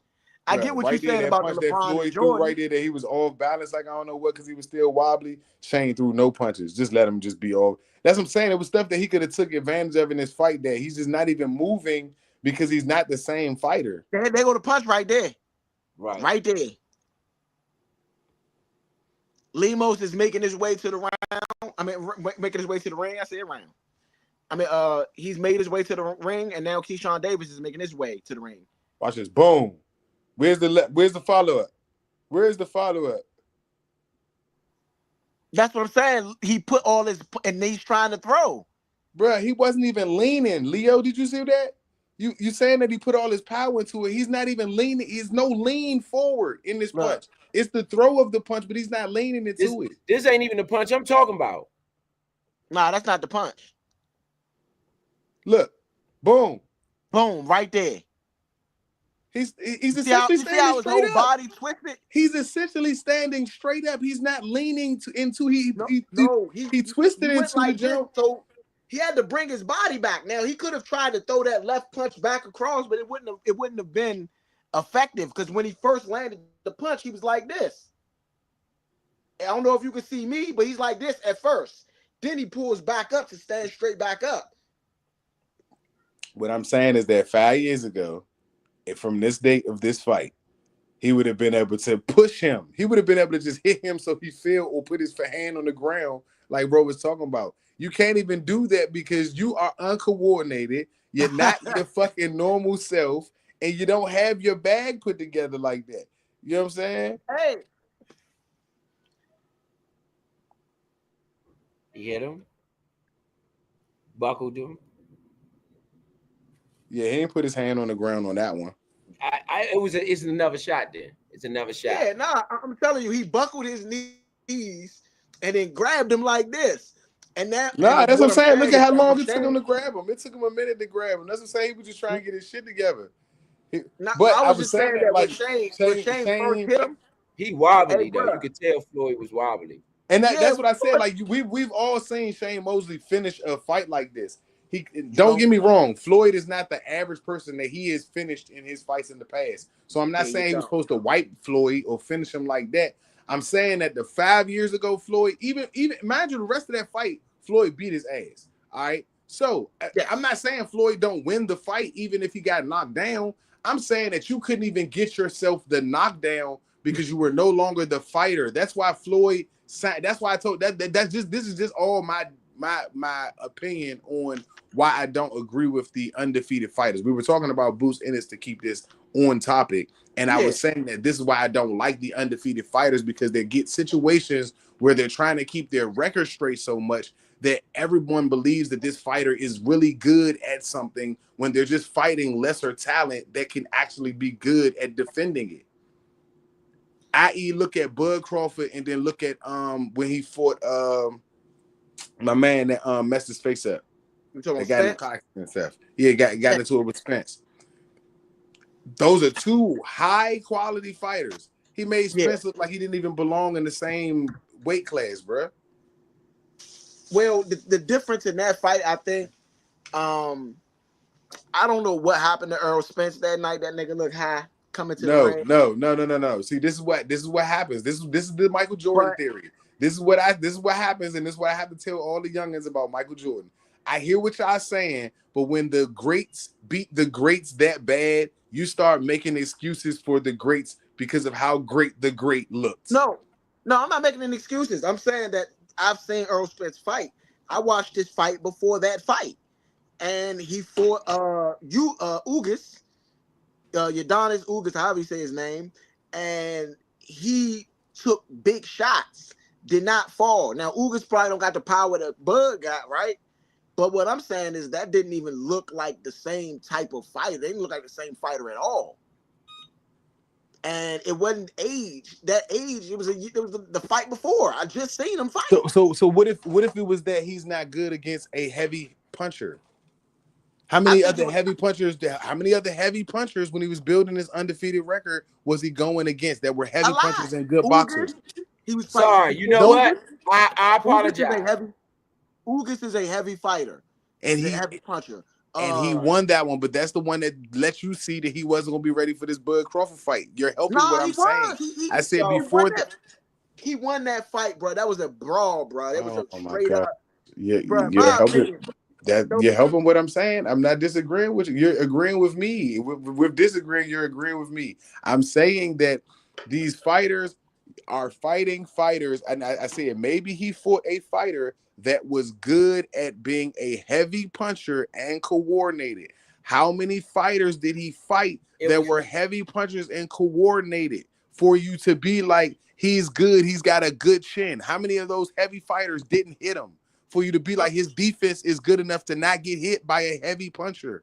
Oh, no, I wouldn't say that. I wouldn't say it's so that fighter's not good, Leo. They're just fighting other fighters to keep the undefeated record. This is just my opinion, but this is what I said is messed up about boxing. You're some not fighters, fighting though, bruh. What I'm saying is some fighters are brawlers, bruh. Bro, do you get what I'm saying, bro? I'm not trying to disagree with you, Leo. I'm trying to say that what's wrong with boxing is that it's more important about the record than it is the two men fighting each other. They're not making the fights. You find out. What I'm saying about Earl Spence is different. That's what I'm trying to tell you. Earl Spence. I'm not talking about Earl. My point is not about Earl Spence. Remember, we were talking about Boots and why you asked me why I didn't like what I had against him or what I didn't like about him. Yeah, I said that most of these fighters that are undefeated, you can't tell whether they're good fighters or not because they're too concerned about keeping their undefeated record. I agree with that. I told you. So you don't know what they're good at until they fight against somebody good. And then when they fight somebody good, you don't even know if they're bad against what they got whooped by or if they're just bad against good competition. Bro talks about this all the time on our football show about quarterbacks who don't live up to games against top competition. Our beloved Redskins right now are 7-2, and we haven't beat a team with a winning record. Yeah. Or if we have, I think the Cardinals did. They're like even or one game, but it's not a dominant Power 5 team. We're in the Power 5. We've only played one of those teams in the Power 5. We lost to that team. Yeah. You know what I'm saying? And again, I think that we're good. I think we're a lot better than we were last year. I think we're a lot better than a lot of teams in the league. But you do have to, and I as much as I love the debate, I can't argue that bro has a point when you have to prove it by beating somebody in the Power 5. We could talk it all day, but if you don't beat somebody in that, you're only going off of hope. So what I'm saying with the fighters today, they fight so much for the record that they're not fighting good fighters early. And that's just my opinion. I don't care about the win-loss record more. Guess what? Roy Jones Jr. is one of my favorite fighters. Mike Tyson is by far one of my favorite fighters. They both got losses. Muhammad Ali, whether I was alive to see him or not, from replays and reading things about him, he is probably one of the greatest athletes to ever live. He has losses on his record. Yes. All three of them would go above Floyd Mayweather to me. Yeah, Mike Tyson, no. You gotta. Yes, it's no way in the world Floyd goes over Mike Tyson. Crazy. You crazy. But can I chime in for a second? Can I chime in? I was wrong. It was Zab Judah, and this is where his glove touched the mat. It was Zab Judah. Yeah. His glove did touch the mat against Zab. Yeah, it was not. I apologize. And this is the it wasn't Shane. Yeah, it was against Zab Judah. Yeah, I forgot all about. Yeah. You're right. It is. Right here. I don't know. And that one shouldn't have been a knockout, but it definitely should have been a knockdown. Yeah, definitely. It was a knockdown. No, it wasn't. Not what? It wasn't. It wasn't ruled a knockdown, but it definitely was. Yeah, it was a knockdown. Yeah, so I apologize. I'm saying Shane Mosley. It was Zab Judah. That's the shot I was talking about. That's the shot I was talking about. Even that. Look, he caught him with a gut punch. Floyd didn't Fall. His glove touched the ground. But that's a knockdown. Based on the rule, that's a knockdown. It is a knockdown. I said it's a knockdown for sure. I said it's a knockdown, but it's not even like a flash knockdown where like Abdullah Mason today. He touched the floor. You know what I mean? Like Floyd's glove touched the ground. Like his Right. knees buckle. He's a boxer. If other fighters that they got belts, these ain't slouches, okay? Even if they were older, these not no slouches. These are Right. professional top tier boxers. Rules is Okay, now we're rules. going to hold on. Let me get to the ring announcement real quick. Gustavo Lemos, 29-1, 19 KOs, 28 years of age, 5'5", 141 pounds, which is way over the weight limit. He's the IBF #6 lightweight contender. His last fight was April 6th. Okay. And now we're going to go to the businessman, Keyshawn Davis. You know, the businessman is fighting at home in Norfolk today. He bought out Mike Vick. He bought out. Oh man, I guess I got knocked off. I'm gonna keep You it King, back? but We got you. We got you back. We got you yeah, back. yeah. He bought Mike Vick out. He bought Bruce Smith out. Keyshawn Davis. They call him the mayor of Norfolk. He is 25 years of age, 5'9". He weighed in at 134.2 pounds. He's the #6 ranked lightweight at ESPN. He outlands his opponents 3.5 punches to 1 in his hometown. He is fighting right now, and the betting odds on Keyshawn Davis right now, ESPN bet is -650 for him to win. He is the WBO Intercontinental Champion. That is Keyshawn Davis.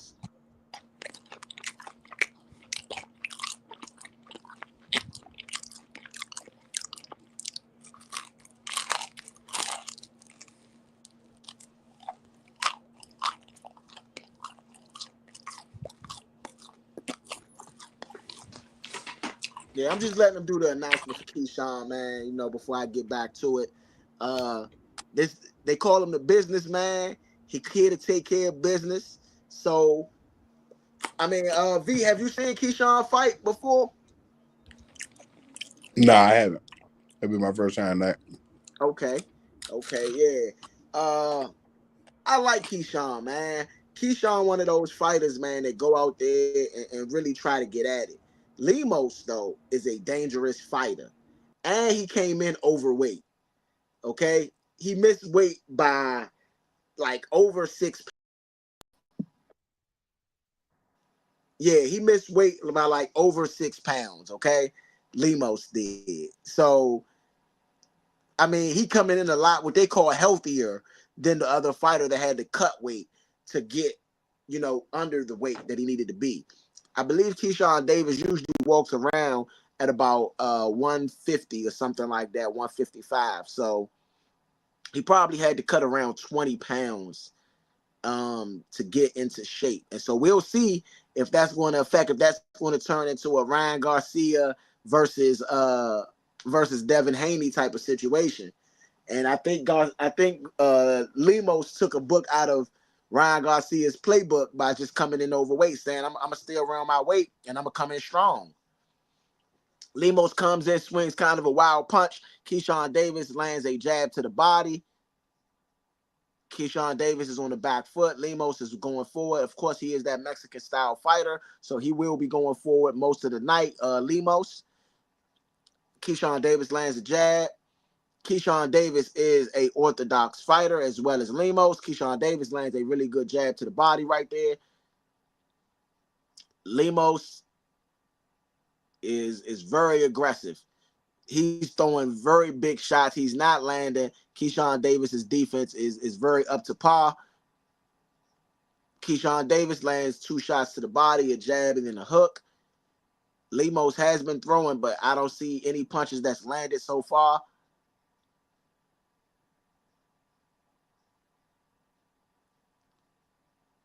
Keyshawn working the body early. Keyshawn lands a jab. It's been all Keyshawn this first round. Lemos throws 2 punches on the outside. Neither one of them lands. And Keyshawn Davis looks and kind of smiles, lets him know that there was no pop on that. Lemos throws 1 shot to the body that does land, goes to the head and misses. Keyshawn Davis returns fire, lands a shot to the body. Keyshawn Davis on the back foot. Keyshawn Davis, he boxing really well.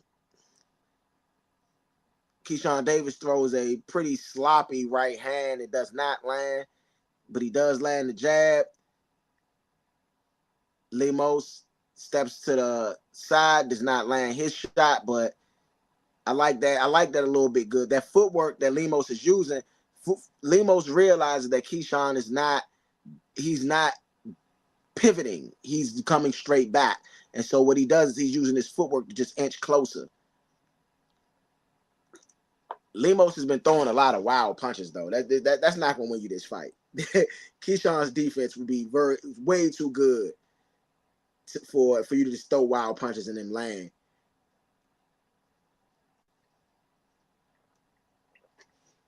Keyshawn Davis lands one. Lemos lands one to the body. Lemos throws a triple to the body. One of them lands. Maybe the second one did not. Lemos throws a couple more shots to the body. Oh, he gets a shot off right there. Right hook to the head that does land on Keyshawn Davis. I do feel like Keyshawn Davis controlled this round, pretty much did what he wanted. So more than likely, unless it's a flurry in his last 10 seconds that changed my mind, I'm giving this first round to Keyshawn Davis. Lemos throws another wild left hook. And Keyshawn Davis lands a really good combination at the end of that with an uppercut at the end of that combination. Keyshawn Davis looks very comfortable in this first round. And so first round 10, first round for Lemos 9. Keyshawn Davis they're showing the jab to the body. He used that jab to the body all round. He landed, that's 3 that they're showing. That second hook did not land. That jab did land, though.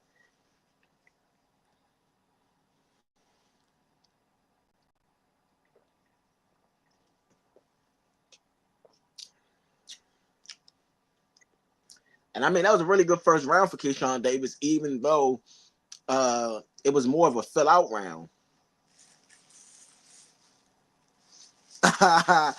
Keyshawn Davis' mouthpiece slipped out and it went flying out the ring by accident. These are boxing bloopers, man. If you watch the fight, you get to see the boxing bloopers. If you don't watch the fight, you don't see these on the highlights. Keyshawn Davis, Lemos meet at the middle of the ring. Lemos lands a jab coming straight out. Lemos is 155.4 right now. The original contract weight was 135. Oh, Lemos lands a really good combination, right? Oh, Lemos goes down. Flash knockdown. I don't think he's really hurt, but that was a really, really, really good right hook, like an uppercut, kind of an angled punch. Up and under, like kind of like that. Wasn't really an uppercut, wasn't really a hook. Oh, man, Lemos throws a wild shot, does not land. Keyshawn showing his defense. Oh, Keyshawn lands a really good ball. Oh, Keyshawn, man, he is hurt. Lemos is hurt. That was surgical. That was surgical. I'm not gonna lie. The way he lined him up. Keyshawn, Is Keyshawn gonna finish him? Keyshawn going in for the finish. Keyshawn going in. It's over. It's over. The ref trips over. The fight is over. The fight is over, bro. Knockout Keyshawn Davis. He crushed him. That might be one of the worst beatdowns in ScoreTheFight history. I ain't gonna lie. He obliterated. Oh my God. Lord. Yeah, right now Keyshawn might got knockout of the year for ScoreTheFight, man. It didn't even take long, bro. Like it didn't. Hey, bro. That was V. Now do you see why I said we got to do the Keyshawn Davis fight, bro? I don't know if I have because this happened so fast. That was crazy. That was like surgical. He lined him up. He said, wop, lined him up. Boom, hit him again. Yo. Look. I don't know if Lemos knew who he was fighting. Right hand. The first knockdown was just a clean right hand. Weave, boom, right hand right over the top of his punch. Counter punch. Boom. And I mean, right on his chin. And that was a flash knockdown. Lemos he was hurt, but he wasn't like like stopped the round, stopped the fight hurt after that one. But man, Keyshawn came and finished the show. Keyshawn finished the show. Boom, boom. I mean, a 2-punch combo. After the Left body hook, blow. right After hook, the body boom, blow. boom. Huh? After the body blow. After the body blow, when he hit him with the body blow to get his hands down, and then he hit him again, boom. I'm talking about that. I mean, that was nuts. That was a crazy sequence. Yeah. Yeah, he knew he was trying to finish him. And that uppercut at the end of it, that uppercut to finish the show, man, Tank Davis that's what Keyshawn been saying he been trying to fight. He been trying to fight Tank. What you think? What y'all think? Think Keyshawn versus Tank? No, I think it's time. I think it's time. It's time? It's time.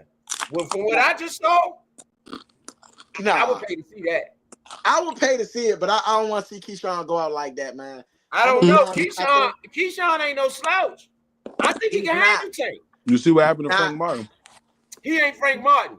He's not Frank Martin. He's not Frank Martin. He's better. Him and Frank Martin actually, they had word of war. Frank Martin. I think he obliterates Frank Martin. Frank Martin pulled out of his fight to fight Tank. You said, he pulled out to fight Tank. Pulled out of the Keyshawn Davis fight. I guess you got to do that if you Frank Martin. I would see the fight then since they already made the fight. Let's see the fight. If you Frank, you gotta fight Keyshawn now.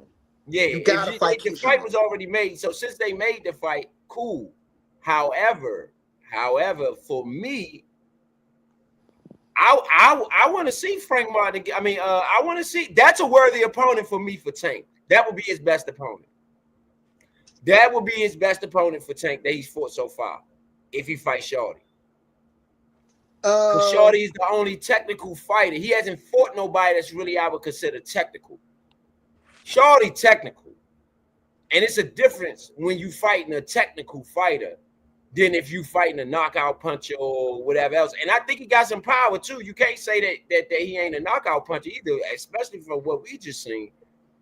But I like his technical style, his skill set. You know what I'm saying? He uses his skill set, his brain. He line you up. He'll do things. So I haven't really seen nobody who fought Tank thus far, have be equipped like that. That's just from my opinion. Yeah, and that is a win for me, though. I will say that. I bet on this fight, Keyshawn Davis by knockout, and it was Keyshawn Davis by knockout. You definitely told everybody. I definitely told everybody to bet on him. You told everybody. I wish I had more money in my account when I bet. I definitely did. I won a couple dollars. I didn't win a whole lot, but I definitely won something though off this show. That's why I told everybody this was sweet money. The businessman, Keyshawn Davis, taking care of business. Yeah, no, that was to me. I'm impressed. A very exciting 2 rounds of boxing. Hey. Did we do Keyshawn Davis before? This is the second fight, right? Yes. Okay, so this is the second fight. Yeah. We seen him before. Okay. Yeah, and last time we seen Keyshawn fight, he was like, I like Shorty. You know what I mean? So I guess he's impressed you both times you've seen him he fought. You know? I guess Keyshawn 2 for 2 with you. I am a Keyshawn. What's his name? Keyshawn Davis, right? I am a Keyshawn Davis fan for sure. I'm a fan. I've been thoroughly entertained both times he's been out there doing his thing. Yeah. I mean, bro, I tried to bring everybody the good young prospects, man, because I know everybody is not privy to certain information when it comes to different sports, you know? And so with my sport, with boxing, I do have I got the network of things that just come across my social medias, my platforms, my all of that. And I know when the fights are being made. And I try to get them on the board and on the schedule as early as I can because it is important. V, what you think? I mean, it was great. It was a great fight, bro. I mean, I can't ask Davis to do anything else other than what he did. Was not expecting that. Definitely thought that was going to go a few more rounds, like 5 or 6 or something. and that all happened fast. I was impressed with the little bit of time we was able to watch that, and the combination was like really good to look at. It wasn't like it was just a flash, or like, I mean, it was a flash, but it wasn't like it was lucky. It was well placed time. Exactly. Yeah. That was definitely a good That was skill.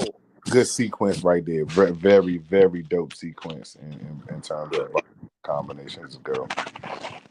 Okay.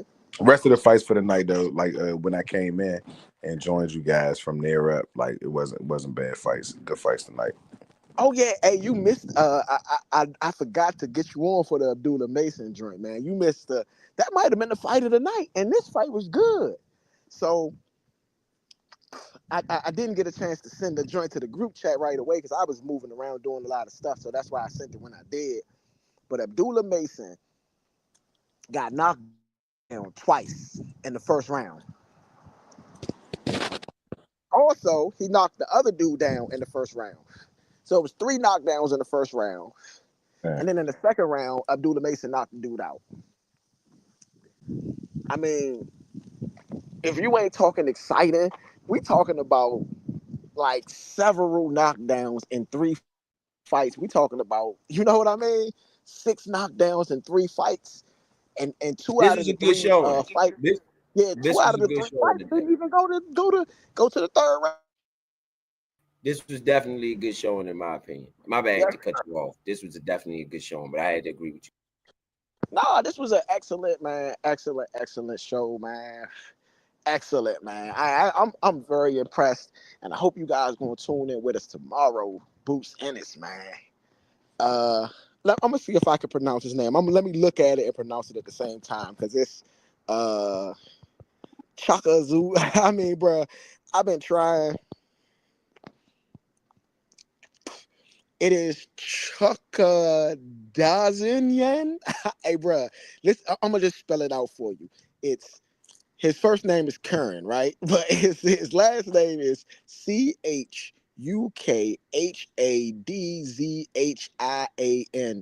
Chahakazan, or something like that. Cupboard, Huh? cupboard. Oh man. Hey, bro. I'm just being real. Like, I don't like mispronouncing people's names because I don't want to offend anybody. So I don't. I try not to even try it most of the time, you know. But Boots Ennis tomorrow. That's a fight that you guys are going to want to tune into because it was a very good fight last fight.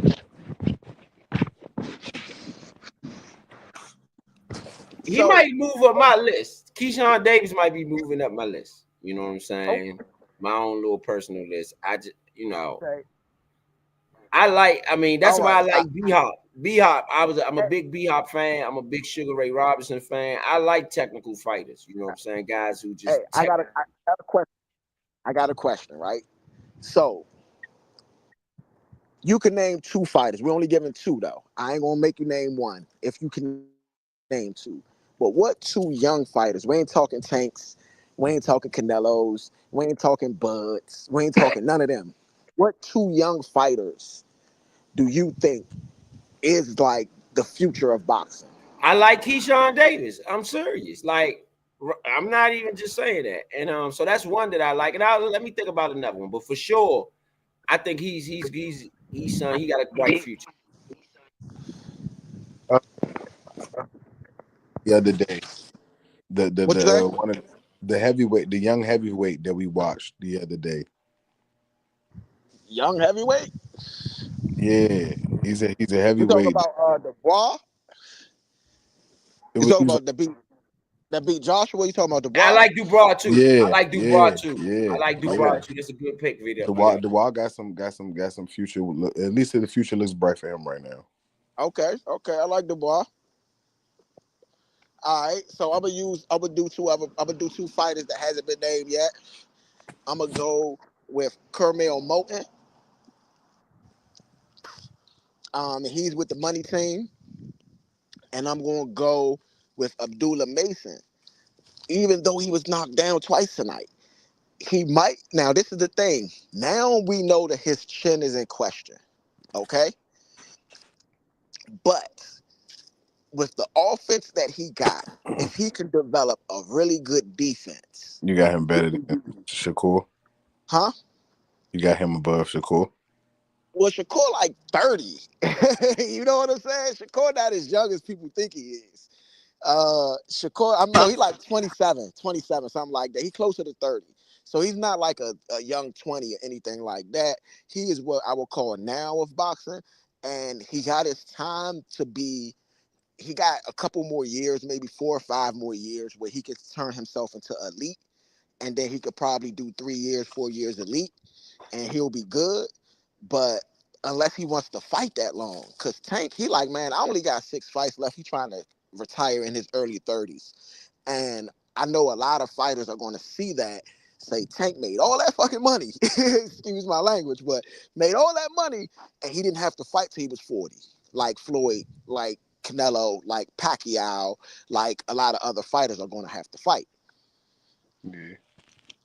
So a lot of younger fighters, I think, are going to take that road as well and say, hey, man, I'm not trying to fight till I'm 40. 35 is going to be my cutoff point. You know what I'm saying? You heard that Huh? his name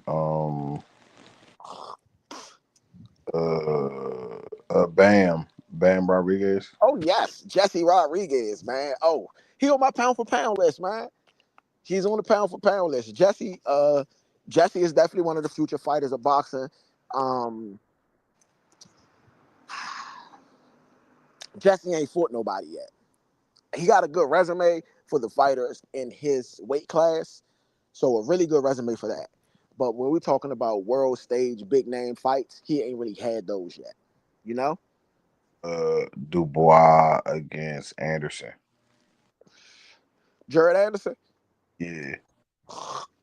I'm taking Dubois. I gotta help, not help. I gotta rep Jared Anderson a little bit. He is probably one of our best American heavyweights. So me being from Washington D.C., the capital of the country, we from the city, so we gotta at least have some type of American pride. So I do like Jared Anderson. I don't know if Jared Anderson is going to be able to stay in that heavy weight division with because Bacoli obliterated Anderson. You know what I mean? And if Anderson don't got no losses. we talking about Jared Anderson, he I lost to thought, Bacoli. oh, that was recent. Yeah. Okay. Let me double check, make sure, because it's two Jareds that yeah, Jared Anderson. Yeah, he lost to Bacoli. He just lost to Bacoli. Bacoli knocked him out, made him look bad. I'm real bad, real bad, bro. Like bro, man, that might be. You know what? Speaking of knockouts, that might have been one of the knockouts of the year.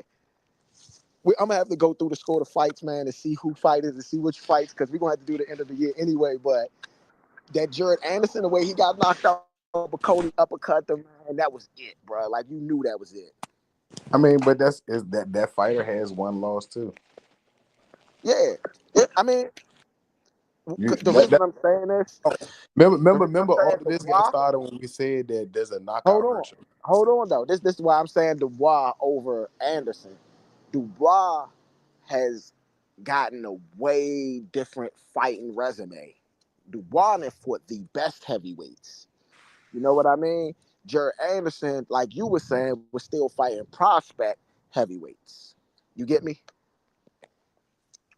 I mean, So I only mentioned him because you were saying something about young fighters. yeah, no, yeah. I'm letting you know the difference in that, and that's why I'm picking Dubois over And Anderson. Bacoli's like 30, Yeah, between 30, 32, something like that. yeah. So he He's lost to not a he's veteran not fighter. young. Yeah, he's not Yeah. young. He's not young. But Coley is I can win the belt now heavyweight. You know what I mean? I Right. could win multiple belts now heavyweight. I think Anderson is more, like I said, he's still leaving out of that prospect area, and I think that he needed a loss like this to really put himself in perspective and maybe make him work a little bit harder. You know what I mean? Because after Dubois lost, that's what happened. After Joshua lost, before he just lost to Dubois, that's what happened. So the heavyweights sometimes, and especially when you were talking about Mike Tyson's and the Muhammad Ali's and the great heavyweights of the world, sometimes they take that loss and they build on that loss and they become a better fighter, you know? Or they become like with Muhammad Ali, his losses turned him into a better strategist. You know what I'm saying? He But see, already that's was why that's part of the the reason why I have that theory as well, that I don't really mess with the undefeated fighters, yeah. because fighting, just like any other sport, is supposed to also teach you about life. And if everyone is undefeated, you don't know how to handle loss. And I don't know what kind of fighter those fighters are, the Muhammad's, the Mike Tysons. I don't know what kind of fighters they are if they never lose. Yeah, I get it. Now listen, Floyd Mayweather, his last loss in a ring was the Olympics, and he won that fight. That's the reason he went pro. The Without reason, that loss, and not to cut you off, this is a simple example for us. Without that that's what I'm loss, going wait, at. wait, wait, wait, Without wait. that loss, we never see Floyd Mayweather, the Floyd Mayweather we know today. We never, I don't know that. we never meet him. I'm gonna I tell you don't know. why. No, I'm gonna tell you why we never meet him. Because when Floyd came into boxing, remember Floyd used to be a knockout guy. When he came into boxing, he was a knockout guy because he was trying to prove a point. He had a point to prove, to say, I'm that dude. You know what I mean? And he came out knocking people out right off the jump. It turned him into the animal he would have to be, especially early in his career. And what it did is it gave him resilience later in his career. I personally think Floyd Mayweather is pretty high up there because of the amount of champions he fought. He's You could not say it was above a lot. Muhammad Ali. He's not above Mike Tyson, and He is, he might be above Roy Jones, but he should not be. uh, I believe he is above Mike Tyson and Roy Jones Jr. I do think that Mike Tyson probably top 10, maybe number 11. Floyd's not a world icon. Floyd's an icon in America. Um, I can agree with that. I can agree with that. I can agree with that. I cannot deny the impact when you talk about impact. To me, Mike Tyson may have the third, second biggest impact of a boxer. You but know? see, this the thing though. Mike Tyson was a phenom. Floyd is not a Yeah. phenom, and I I think it respect would be Muhammad. I think it would be Mike. Mike Tyson. Muhammad Mike, Ali is a 1A, 1B. I really can't say who's bigger than each because their time periods are different. Who you talking Mike, about? Muhammad Ali and Mike Tyson? yeah, No comparison. Muhammad Ali. I can't say that, bro. I can say I that. take Muhammad Ali only because it's the Go ahead. times for me. It's the times. But Mike was a phenom. Muhammad was a phenom too. But Mike, Muhammad Ali. Muhammad what? Ali is Michael Jackson of boxing. Yeah, Don't get me I wrong. just the time he grew, Yeah, he boxed in. It he's just like the Vietnam he's War, like the '60s. He he's boxed in the bar. '60s. And the shit was just, He's, I mean, stuff. Excuse my language, Eric. yeah, Muhammad They, Ali is different. You know what I Okay, mean? no, I got you. Muhammad yeah, Ali is Michael Jackson, but Mike Tyson is Tupac. Yes, and Tupac is known, but he ain't Mike. You know what I mean? Mike ain't Like, Tupac as much as and bro. I am a Michael Jackson fan, and I would yeah. have argued this for my life 10 years ago. But Tupac has a reach that Michael Jackson does not. Michael What? Jackson has a reach that Tupac doesn't, but Tupac Okay, got a reach that Michael Jackson does not. I agree with that. I agree with that. And in different How times many? and in Hold on, different. real quick. Put it like this: Michael Jackson, the kid, has women. Older Michael Jackson don't really have women fans of color. He has a bunch of kids and foreign women that fall out. That still counts. But Tupac had women. gotta He has disagree with that men one. too, but he had Mike got women of a women. Mike, variety of all kinds. And we do know that these are the larger amount of people between men and women. I don't know though about that. Nah, man. I've never met a woman. Mike had allegations about kids. We talking about knockouts hurting legacies of fighters. And I don't believe it's true, but I'm just saying the allegations hurt Mike. I don't think so, because you had allegations with Tupac. It hurt, but see, this how big Mike was, and this is how big Muhammad Ali is. Regardless of what allegation you put on him, he's still Mike. It you could say it did this or did that. It gave some people the stuff to talk about, but he's still Mike.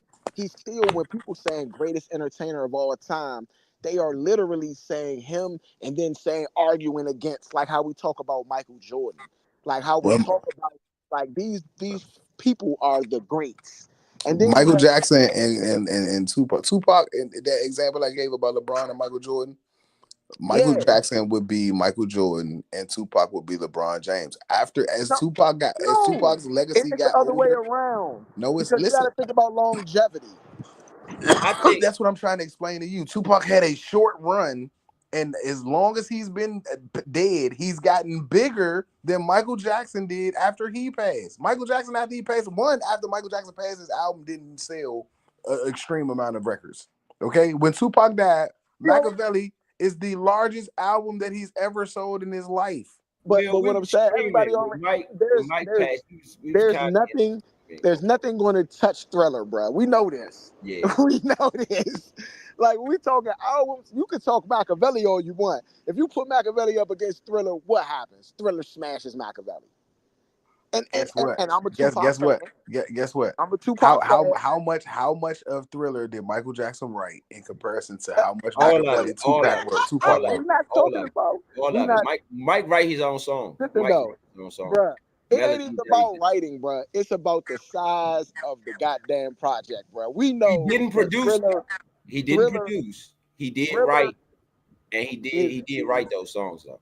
Thriller is the #1 selling fucking album of all time, bro. It's #1.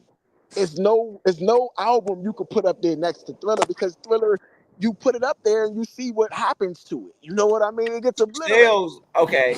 Can I dispute that? Go ahead. Sales wise, you're correct. No, I'm listening to what you're saying. No, sales wise, you're correct. For me, Thriller, yes, sales wise, but I feel like Bad was a better album. That's me. I feel like Bad was a better album. Hey, look, preferences is all you can take it all you want. I'm just saying, when you put them albums next to each other, as far I was talking sales, but you put them out, Thriller is still a masterpiece. Like we not saying name 5 songs on Thriller. I can't, nigga. Bad, I can.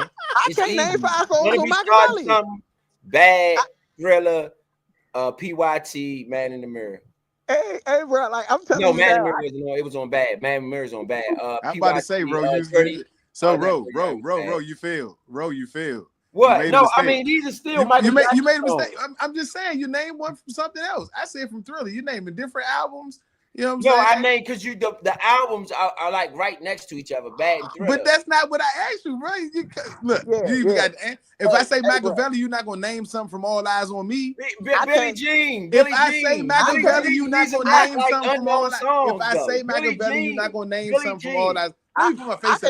If I name Machiavelli, you're not gonna name nothing from All Eyes on Me. You're not gonna name nothing. I might. No, you're not.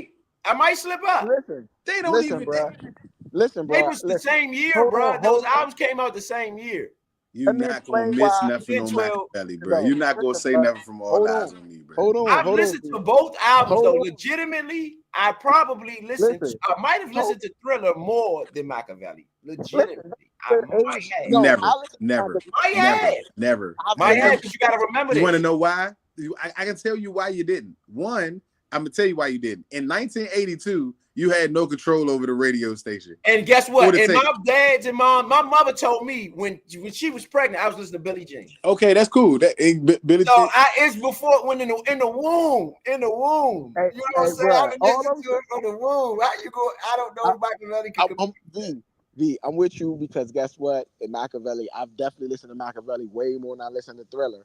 But that's only because I was born in '86, bro. Like. No, but for me, I don't know. I used to have Thriller. My favorite Michael Jackson song is "Beat It." because of the guitar solo on there. So I don't know. I can't tell you. I legitimately don't know. That's my favorite Michael Jackson song is Beat I can tell you this. I can go around any corner of the world just about and say Michael Jackson, right? And not only can they name 1 or 2 or 3 songs for Michael Jackson, they can dance like him. They can emulate him in every way. No offense, we can do that with Muhammad Ali too. So you can go around the corner and say, Muhammad Ali, I'm the greatest. You know what I mean? And people could emulate Muhammad Ali. Tupac, you really can't do that with. I disagree. Now, this is where the influence is different. And this is what Mike don't have. You could take one of these youngest right now, 14, 15 years old, and put Juice on. When you was little, bro? Juice on. Yes. And put Juice on. And young what you listening to, bro? I just want to know what song you said you was listening to. Huh? What song you say you was listening to again? Beat It. I said Beat It is my favorite song. No, he said Billie Jean. Oh, Billie Jean. Billie Jean. Yeah, Billie Jean. Billie Jean. My mother said she was listening to that around the time when she was pregnant. Billie Jean. I'm gonna tell you why I believe you listen to Machiavelli more. One, Machiavelli was from our time period. Right. It's not one of us on here that was not into hip hop. Right. 2, after he died, it only got played whether you wanted it to or not, almost everywhere. Yep. Every year. Wait a minute. Every year when Michael Jackson, do y'all know when Michael Jackson's birthday is? No, I don't know what Tupac's is either though. You don't know. It's in October. You are reminded of Tupac's birthday far more than you are unless you listen to Oldies But Goodies radio. If you listen to any radio or any social media even, you don't have to, bro. Twitter, social media is going to celebrate Tupac's birthday before they do Michael Jackson's musically and everything. Since Nipsey passed, let's just go off of that. Since Nipsey died, every year on the day that he passed, they do a memorial for Nipsey. That is March 30th of every year. They do this. This is on my uncle's birthday. They do this every single year. On Tupac's birthday, they do this every year. On Michael Jackson's birthday, unless you are listening to Oldies and Goodies on the radio, you do not hear of when his birthday is. You know when you hear of Michael Jackson? The day he died. That is what's been on since COVID, is the day he died, not his birthday. On Tupac, they play his music on the day he died and his birthday. Well, okay, now you gotta think about it. It's about the programming too, because you think about urban radio, and that's all I'm saying is that our generation is programmed to listen to and get our information through hip hop. Yeah, I'm not. I think we all on here have old souls. I think we all spend some time with the oldie but goodie stations, or just listening to throwbacks. I know I listen to a bunch of '90s rap still. I listen to a bunch of early 2000s rap still. I listen to a bunch of '90s R&B still. But again, why do I do that? Because that time period is one that I'm familiar with today and I understand today. But it's a nostalgia to go back to that time period. That Machiavelli jump for Tupac, and that's not even, I don't think that that's his best body of work. I think that is the most notable body of work because of everything that surrounded that situation. What do you think is the best then? I don't know if there was anything better than fucking the first jump, bro. The jump with Brenda's Got a Baby. What? That's Brenda's Got a Baby's Tupacalypse now. Yeah, Tupacalypse now. Listen to me. I think Thug Life was. No, Thug Life was after that. Thug Life was after I'm not talking about the most popular. I'm not talking about the most popular. The artist that Tupac would, and that's cool. Look. First of all, we're just asking me. The most notable one I think is Machiavelli. The most notable one I think is Machiavelli. The most played jump for me, the most played for me would probably be Thug Life. The best one to me would be Tupacalypse Now because of the artists that I watched Tupac become after the Digital Underground stuff. That was his first body of work, him being able to rap his own stuff. Because the Digital Underground stuff, even though he did a couple of features and stuff like that, he wasn't the versatile artist that he was on Tupac. Tupac now, bro, is probably one of the best written. It's like Nas jump to me. It's like Illmatic to me. Just as far as all of his writing skills, his flips and stuff like that, literally come from that, and it blossomed a little bit different to me. I don't like All Eyes on Me because that's my favorite. That's to me. That's his best to me. Go ahead. Keep going. Keep going. It is. It don't get me wrong. To the thug nigga in me, it probably is.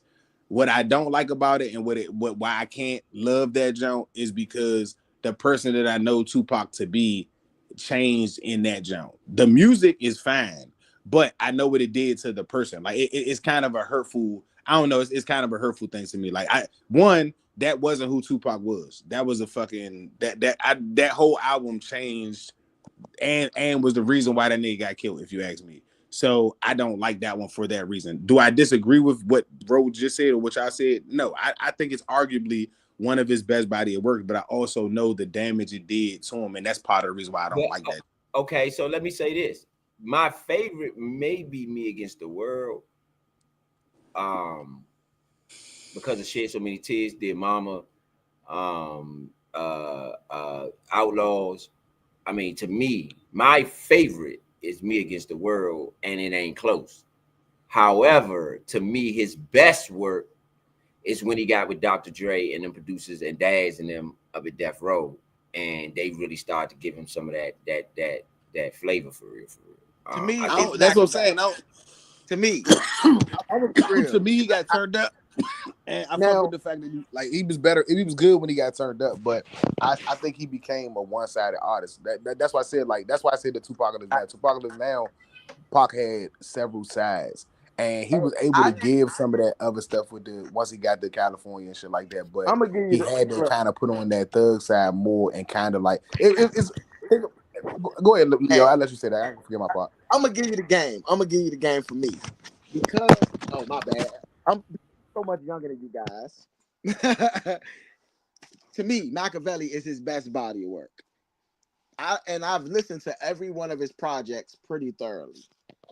But the reason I say Machiavelli is his best body of work because you had every element of Pac. You had the raw side of Pac, with like you had that raw side, Well, okay, so where did you have that on Me Against the World? Why? What was you missing on Me Against the World? He ain't had no Dear Mama on Machiavelli. He don't have a Dear Mama. He had White Man's World, and that's probably one of my favorite pop songs. Okay. But so the Machiavelli Joan is like Jay-Z 444 to me. Like it's more than an album. Wow. That's why I said it's like the most notable jump. It's because of everything that circled the situation. Man. I think that jump is coded. I think that jump it has so many layers that yes, it could be like, but that's why I said notable. It's played so much and it's used in so many different variations that I think the notoriety of that album made so many people listen to it. But it's and maybe this is wrong to say, but I also think it's similar to being a very genius thing to say about it. It's similar to the Bible. Everyone can listen to it and get something totally different from that album.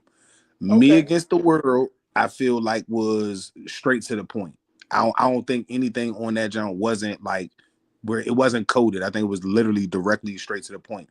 Tupacalypse Now, and just in my opinion, and not to bring that one up, but that one is the poet Tupac.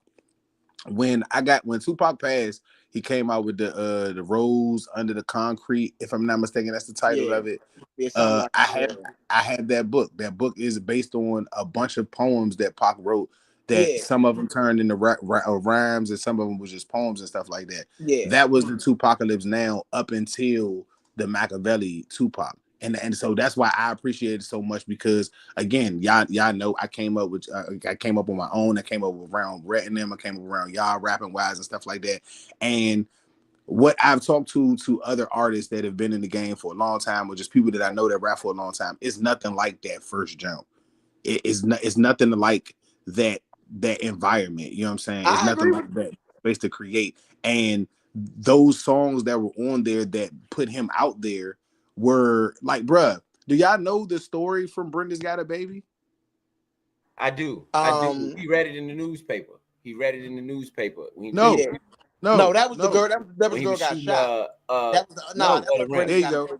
That's He didn't read it in the newspaper. that's Him the and other. Omar, That's the other Joan. That's not Brenda's Got a Baby. I forgot the name of that song. Brenda's That's Got a the Joan. Brenda's Got a Baby was when they was shooting AQ, when they was shooting that Juice, when they was shooting Juice. Yeah. When they were shooting Juice, the neighborhood that they were shooting in, that situation with the baby wasn't in the newspaper, it was on the news. It had just happened 2 days prior to where they were shooting it. Okay, And yeah. Okay. Omar Epps, Yeah. somebody knew Omar Epps, because Omar Epps, if I'm not mistaken, grew up in that area, and somebody that knew him told him the story. Tupac from that story wrote the song. No, Brenda's. Now let me say this: Brenda's Got a Baby is definitely for me top 3 as far as songs for me, because of how it's written. It is like everything you're saying is poetry. Like it's like it's one of those songs where he doesn't get a lot of credit for the writing in the song, but And we think about it, like he passed when he was 25, bro. Like, so think about how much younger he was when he wrote Brenda's Got a Baby. Don't get me wrong. I'm not taking, when I'm saying that, I'm not taking anything away from the other classics that he has put together. Right. But Brenda's Got a Baby's got to be when he's like 16, 17, 18 years old, bro. To be able to write that in that way was bro, that shit made me love music so much more than I even understood at that time. Like, I knew all the words to that song before I knew the words to the Pledge of Allegiance, bro. Yeah, absolutely. It's definitely Brenda's Got a Baby is a classic, just to a whole nother level. Yeah, I'm not taking nothing away from that. I'm just saying that in my lifetime, right? I definitely listened to Machiavelli thousands of times, not hundreds. Bruh. You know, I'm saying, I'm agree with you and say that I probably heard Machiavelli more than I heard any other Tupac joint. That's what I'm saying. Like the time that situation happened and what that album meant. That's what I'm saying. For excuse me, for 20 plus years, there are still hundreds of thousands, if not maybe millions, of Tupac fans that believe he is still alive. Yeah, he's Elvis. That's how much that album touched certain people, that it left that type of image or left that type of idea in your head that he could still be alive, or that he wrote this to masterfully hide himself or get rid of himself because of what was going on. And then the way that the industry has played out 20 plus years later, it makes it even more genius, bro. Yeah. You know what I'm saying? I don't take any of that away, but that's why I said the artist that was in the beginning got every. By the time Machiavelli came out, the Machiavelli album got put out because you could no longer bring out Tupacalypse Now. You could know he was trying to go back to that type of artist, and that was going to be taken away from him. That was part of the reason why Machiavelli got put out. He was getting ready to be, well, again, he assumed they was trying to kill him because he was trying to leave that situation and start his own shit. You know what I'm saying? So, and that's what just made me go back to that. And again, you gotta remember, him and Biggie is cool back at Tupacalypse Now. Like, it's a lot of different relationships that he got. The shit with him and Treach meet and during the Tupacalypse Now. The Digital Underground writer, what's his name? Damn, what the fuck is his nigga name? Lord, no, not Lord. Y'all know who I'm talking about, the one with the nose and shit, the nigga that Humpty. Yeah. Him. Shock would G. Still be rapping. Shock G was talented as shit, bro. Shock G would still be rapping, bro. We would at least have had another Shock G album, or one maybe in the early 2000s, where it probably could have made a lot more sense lyric wise and being able to push him as an artist and stuff like that. And I don't know. Like I said, I feel like not without it, because again, that's just like saying without reasonable doubt. It's just like that. I don't know. I have a love for everyone's first album now. Like, I got a playlist on my iPad, bro. I mean, on my iPad, where I literally took the first song from everybody's first song. Every artist that I love, their first single from their first album, I got that jump. If it's an intro, I went to the second song and got the first jump. A lot of people I literally Not unless listen you're to. doing DMX. That Nah. DMX intro. That Yeah. DMX intro something special. Yeah, but that's what I'm saying. Like, but nah, even for the intros and stuff like that, if it wasn't a song, I skipped some of them jumps and just put the actual song. Now a lot of them based on back when we was coming up, your second song on the CD was literally your single. Like at least 12 artists that I literally have on there from Ja Rule's Pop, motherfucking Jay-Z, Biggie. Like the second song was literally their singles back then. You know what I'm saying? So most of them jumps wasn't what I wanted, but it's still like you said, the hunger, like the way that those artists, like what they did after that, like the artists they became after that particular first sound, how they molded certain producers or how they made certain people get famous after that. Like all of that shit was just something that I looked at like as as my own historian way of looking at music and stuff like that. And I grew to have a fond appreciation for the Tupacalypse Now jump because, like I said, that artist was that artist kind of got taken away from us. Yes, agreed. We got bits and pieces of it in every, like from what Rose said, from the All Eyes on Me to the joint that Ro called the California Love joint. That was all right. And then Machiavelli, they had pieces of that artist that was on Tupacalypse Now, but we would have gotten like imagine a whole 11, 12, 13, 15 track album that's like Dear Mama or like Brenda's Got a Baby that talk about situations that we go through in the hood, but he got answers for them jumps. Like, and it's not that we got to follow him and all that, but they would have been so relatable that we would have been like the push of Thug Love, like anything Thug, anything, how they were able to push that. If he was able to use that and still push a lot of other just ways that we were able to be more relatable, to each other than against each other. This nigga literally got out of jail, and in 6 months, whether niggas was beefing or not, made rival gang members all fucking call themselves thugs instead of Crips or Bloods. Yeah, I agree. That is 6 months. If the nigga grew up out there and lived out there and was able to do his music the way he wanted to, he wouldn't have, he could have easily probably ended that shit. But even if he just stayed on the East Coast and never get into the shit that he was getting into with the fucking rapes and all of this shit, or never fucking with the fucking foreign nigga and shit, Haitian Jack and shit like that. Yeah. He's talking about being able to change damn near a lot of shit that was going on in the East Coast. Niggas was dealing with their mothers and family members being on crack hard as shit. Imagine what Dear Mama that's pushed on a regular basis, not just the song, but just the everything, the engine of what Tupac was trying to do. Yeah, the concept, just everything. Like it's a lot of shit that would have changed, bro. You know what I'm saying? Because it was, bro. It is grown men. Like I'm talking about, I was in high school. I remember this. I was in the 10th grade. I was in Roosevelt High School. Matter of fact, I was in the 9th grade. I was in Roosevelt. I was in our science class. That shit came over the loudspeaker as if it was a classmate of ours that died, bro. Okay, they announced that shit at school, bro. I watched broads that went to school with me since elementary school break down and cry as if they gave this nigga some pussy and we didn't know it. I'm not lying to y'all, bro. And I apologize about that, but that's how much it meant to everybody in my age range. When I got home, I used to live on First and Rhode Island. This is literally 2 blocks away from Leroy Park. Anybody that lives in the city, it was grown men crying like they lost a homie. I mean, that's impact. That is impact. But that's what I'm saying. If that artist, that mind you, everyone still loved that artist from Tupacalypse Now. That artist, even though he had gotten older and did other projects, people grew to love him from then. So it wasn't like his new, like it wasn't like once he got out of jail, it was like, oh yeah, now everybody love him. It was like, no, the West Coast got a chance to have him and celebrate him because he was repping that side so hard that they just connected with him. But again, imagine that. Imagine an East Coast dude just signing with the West Coast label. And it literally made him a part of the whole West Coast. They literally claimed him like it was a black and white thing. We got Tupac. Y'all can't have him. Well, he did, grow up in that, like not grow up in that area, but he moved out there off the Baltimore. So he was out there from quite some time. So he spent time out there as well.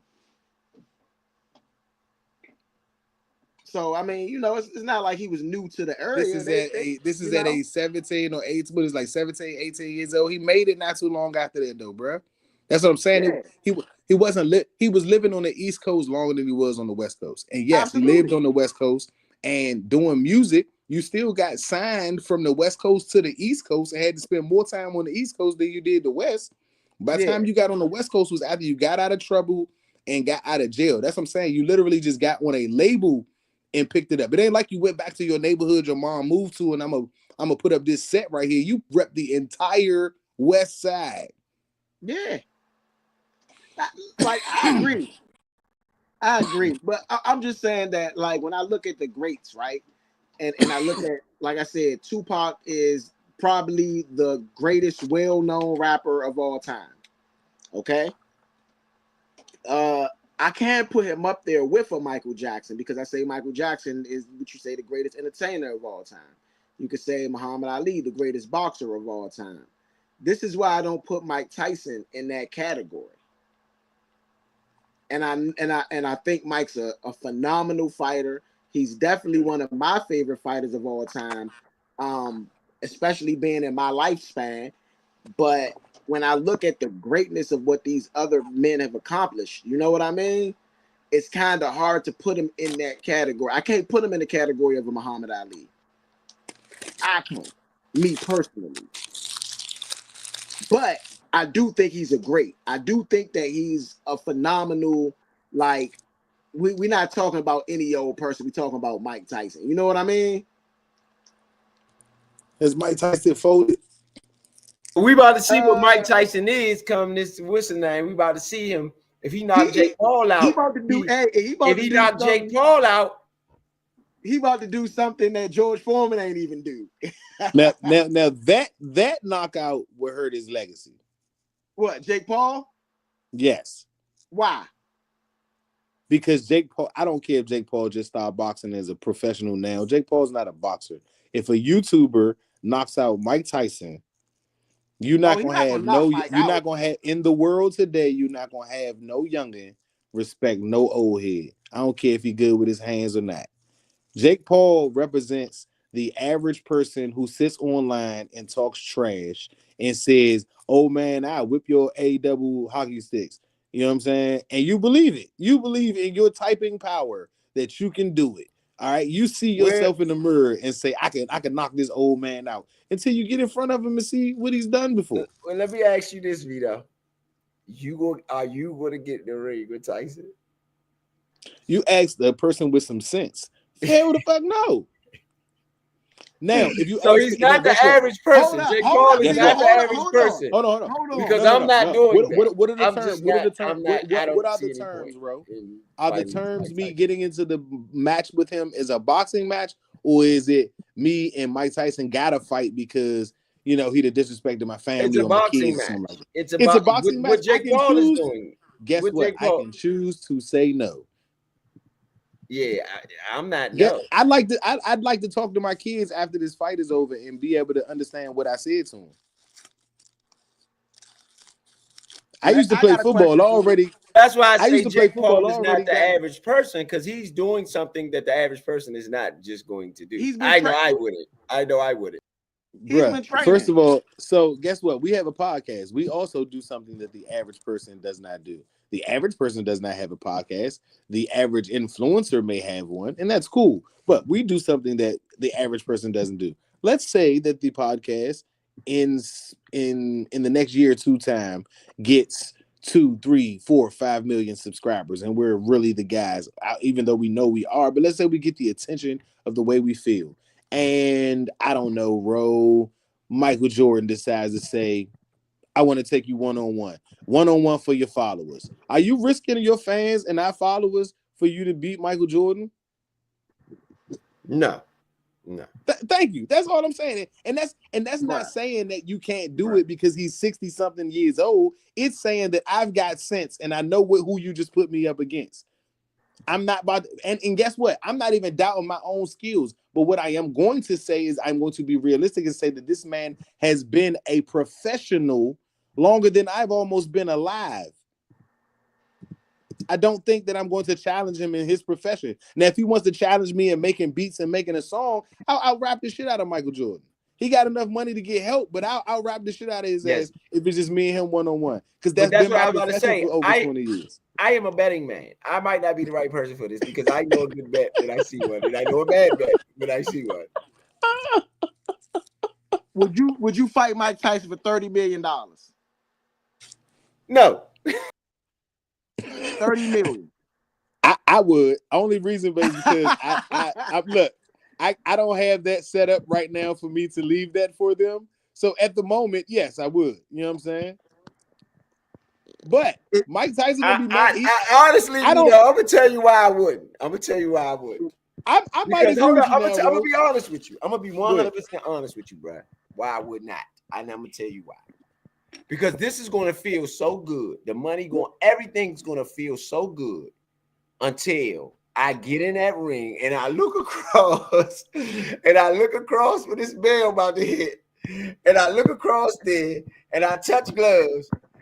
Bruh, I'm going to regret it instantly. Right there, I'm going to regret all of it. I'm just gonna say, bro, what the hell? 40 million. Was I thinking? I'm tripping. Hey, look, no, Leo, I got you. Million. I got you, bro. So 40, 30. No, you can go back to 30. 30, 40, it don't change. The problem is that reason why, and I said I would do it, I changed my mind. I have children. The same reason why I would do it when I say I got kids, I also got kids and know that this is going to be on live television. And they're not going to see what Rose said. It's not going to be I regret it because I know what might happen once the bell rings. What's going to happen is that once we touch gloves and the ref says, ding, fight, I'm going to kneel. I'm going to take a knee and the fight's going to be over. I'm not even going to get hit. You know, you don't remember, hey, bro, y'all can go IG or YouTube this joint. When the fighter, the bell rung and the fighter turned around and walked out the ring. He didn't even fight. Hey, bro. That's going to be me. I'm not going to lie, bro. I'm not going to lie. I don't want my kids to see that. Listen, bro, I do not think I'm some super tough guy. I don't think that I could just beat any professional fighter, professional boxer, whatever. I don't think I'm some Superman and none of that. But you pay me $40 million, I'm getting in the ring, bro. I'm fighting. Hey, Leo. I'm fighting.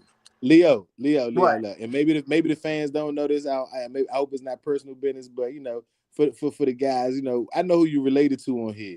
And I wouldn't want to go to your funeral and have to hug bruh for you making that type of mistake. You know what I'm saying? It's not worth it, bro. Life is not worth no money that you can. You know what I'm saying? I get you, bro.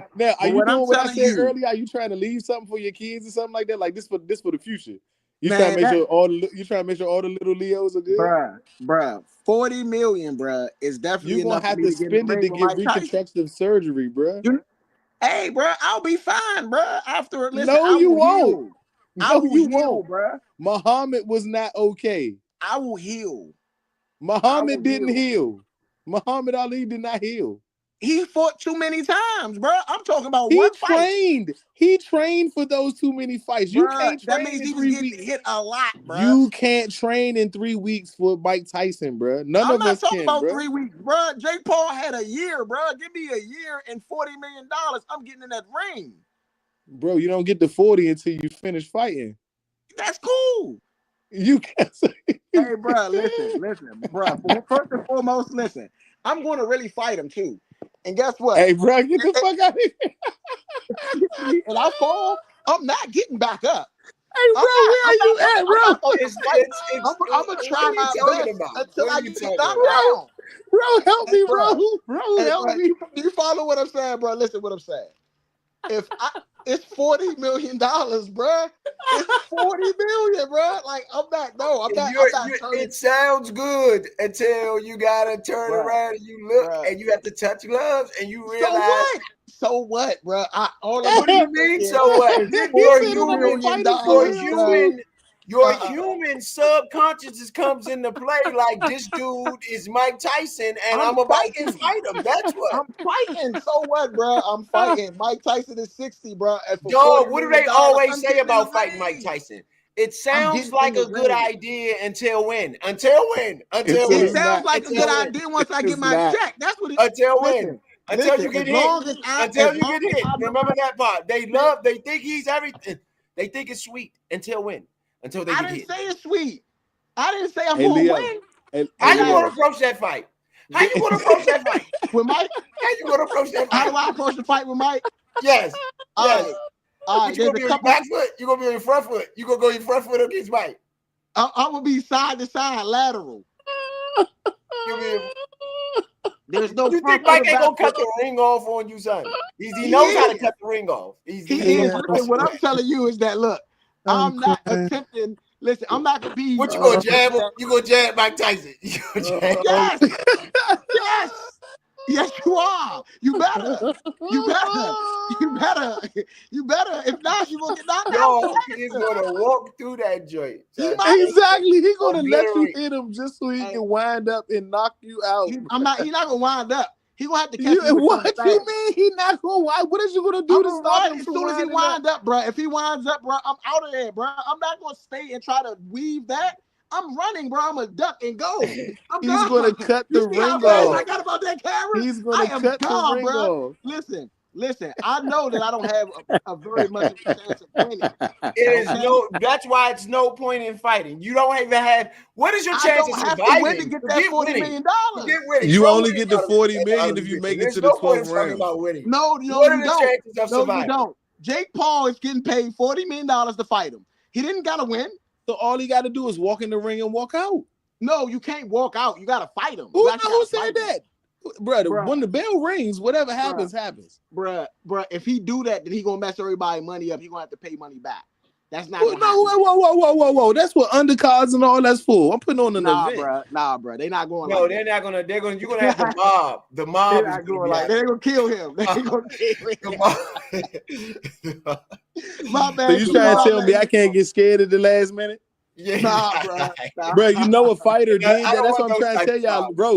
When you get a chance, look that up on YouTube, bro. A fighter literally did that, bro. They started the fight, rung the bell, ding. He literally walked out the ring, bro. He never touched the gloves. But that wasn't a $40 million fight either. He moved out of town that same night too. that wasn't. Look, bro, that is not a $40 million fight either. You get what I'm saying? $40 million to one person. Hey, look, $40,000 fight. That still messed up somebody's money. Yeah, dog. Nah, nobody's going for that. I could be the local promoter with a backyard brawl, bro. If you agree to the fight, I got all the people out there, and you just walk out, bro. I'm gonna be heated. I'm gonna be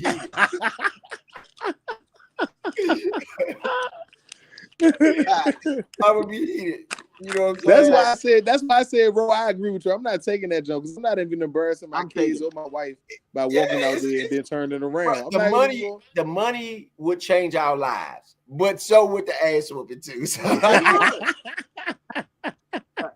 I'll take that ass whooping for 50.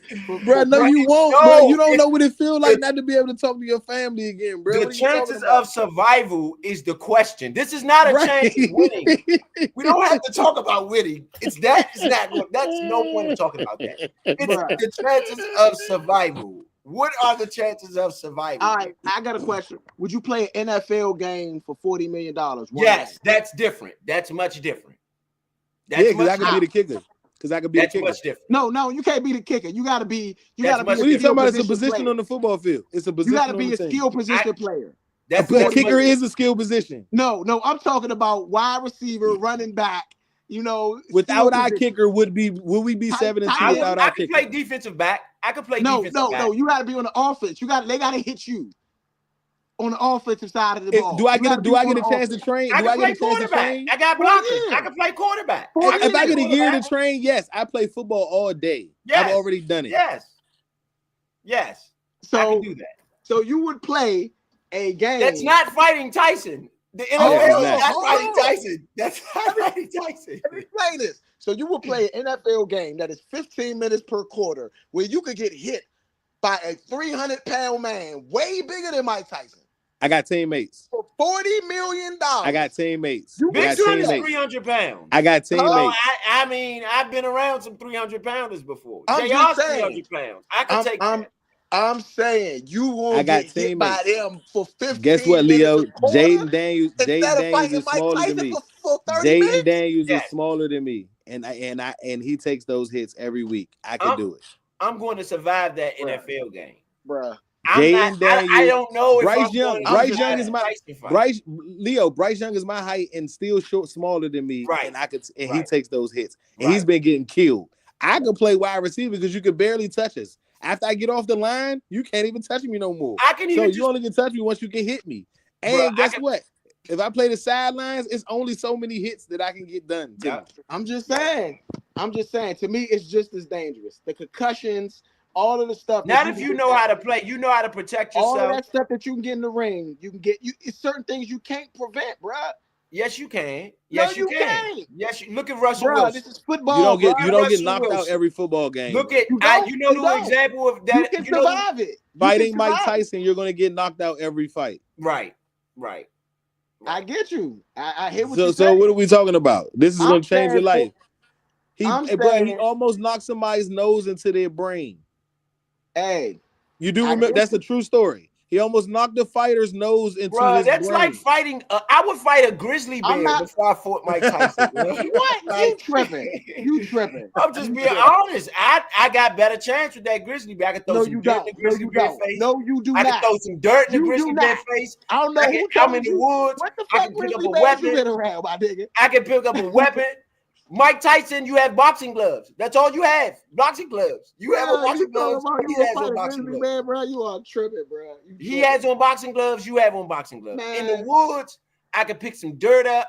I can get me a stick. I can do some stuff. I can just act crazy. The bed, I can just act crazy, and the bed don't know what's going on. That grizzly bear is gonna have rope for lunch. Mike Tyson could just look, bro. Mike Tyson could just only be able to hit you in your arms. Turn you into sushi, my brother. You know what I'm saying? Mike Tyson would be able to we could have a fight against Mike Tyson. Have him only hit you in the arms. He can't hit you anywhere else except for the arms, and you would be almost paralyzed before the 6th round. Bruh. My ribs. One shot to the ribs. That's 3 broken ribs for me. I'm gonna keep it 100. Especially if you get me with a good one. Think about that Ryan. Think about Mike that tank is 262, bro. I believe Mike. How much Mike weighed when he was boxing? He was like 262 or something. Bro, that's what I said. Think about that Ryan Garcia tank. What was he? He was like 230. That's crazy. He was like 230. He 5'8", 230, bro. 5'8", That's crazy. That's crazy. That's a truck. 5'8", 230. That's like a PT Cruiser. No, he like 5'10". A real live PT Cruiser. He like 5'10". 5'10". Still a PT Cruiser. Yeah. He like. I'm like 170.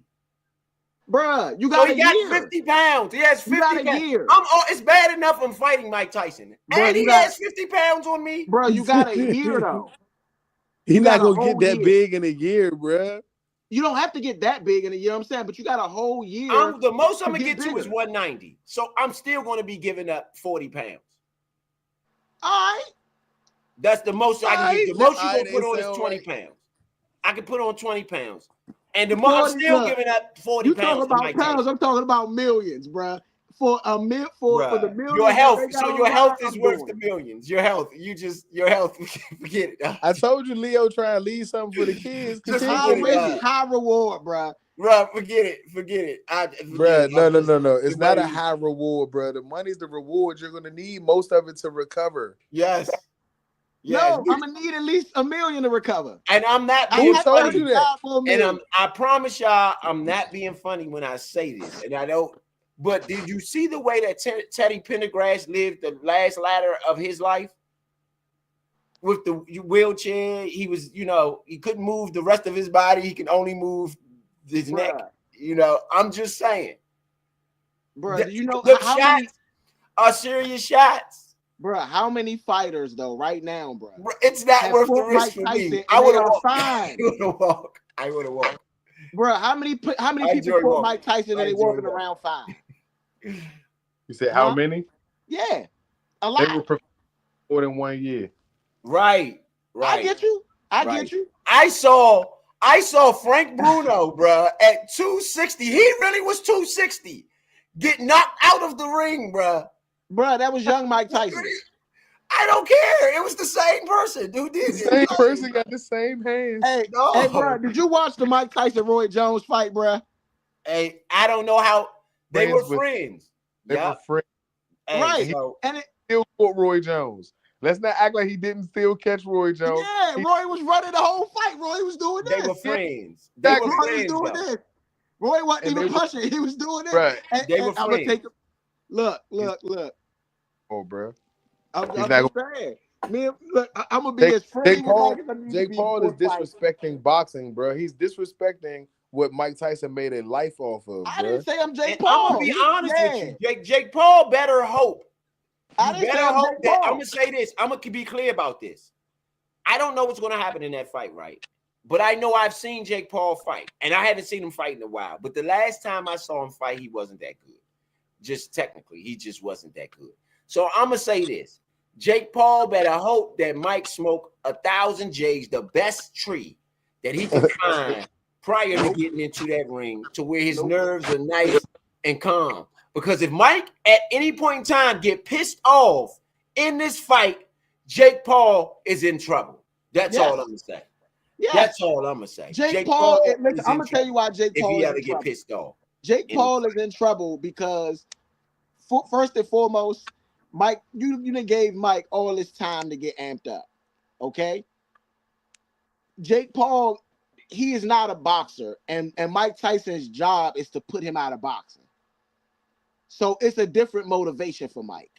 Mike ain't gonna have that motivation for me. That's what I'm saying. I ain't done nothing to the sport of boxing. It's $40 million. Huh? It's $40 million on the line. But I ain't done right. He's still getting paid too, whether he knocked me out or he don't. Nah, bruh.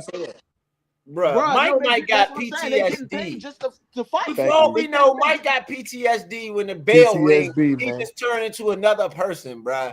You can't reason like the Incredible Hulk, son. Like the Incredible Hulk. Hey, bro, I'm gonna be on my bike that whole round. I'm gonna be running the whole round. Post-traumatic stress from boxing. Bruh, I'm gonna be running the whole round if he jerk it out. If I see him tripping, I'm gonna be running. I'm gonna run 3-4 rounds. Let me ask you this. So let me ask you this. So that means you would drive NASCAR too then. So you would drive NASCAR 230 miles an hour around that track with them with them boys down there. That you would do that too, huh? Nah. It's the same thing, bro. Wait a minute. You would not drive a car, but you would fight Mike Tyson? Yeah, I can't drive 230 miles an hour without killing myself. You got a year to train, bruh. I would train. Listen, I would train. If I didn't get it right, then I'm not doing it because I think I kill myself. I think that's too fast. Why you don't think you would kill yourself trying to fight Mike Tyson, bro? Because bruh, listen to what I'm saying. Because what? I don't think I would kill myself because I would run most of the fight. You can't cut the ring off anywhere, bro. What if he's faster? What if he's faster? Right. Have you seen him in the ring? Have you seen anybody run from him? Like Jason. What if he's like Jason? No, people didn't run from Mike. That was the dumb thing that people did. When people Mike, hey, Leo gonna be getting behind the ref. Leo gonna get behind the ref. He gonna get behind the ref. Listen though. Hey, V. He gonna get behind the ref. Mike gonna knock the ref ass out. Hey, V. Question though, real shit. You watch Mike Tyson fights, right? So, how many fights did you see somebody get in there and just start moving around on Mike, running? They usually, my point, they usually go straight at Mike. And that's not what you do.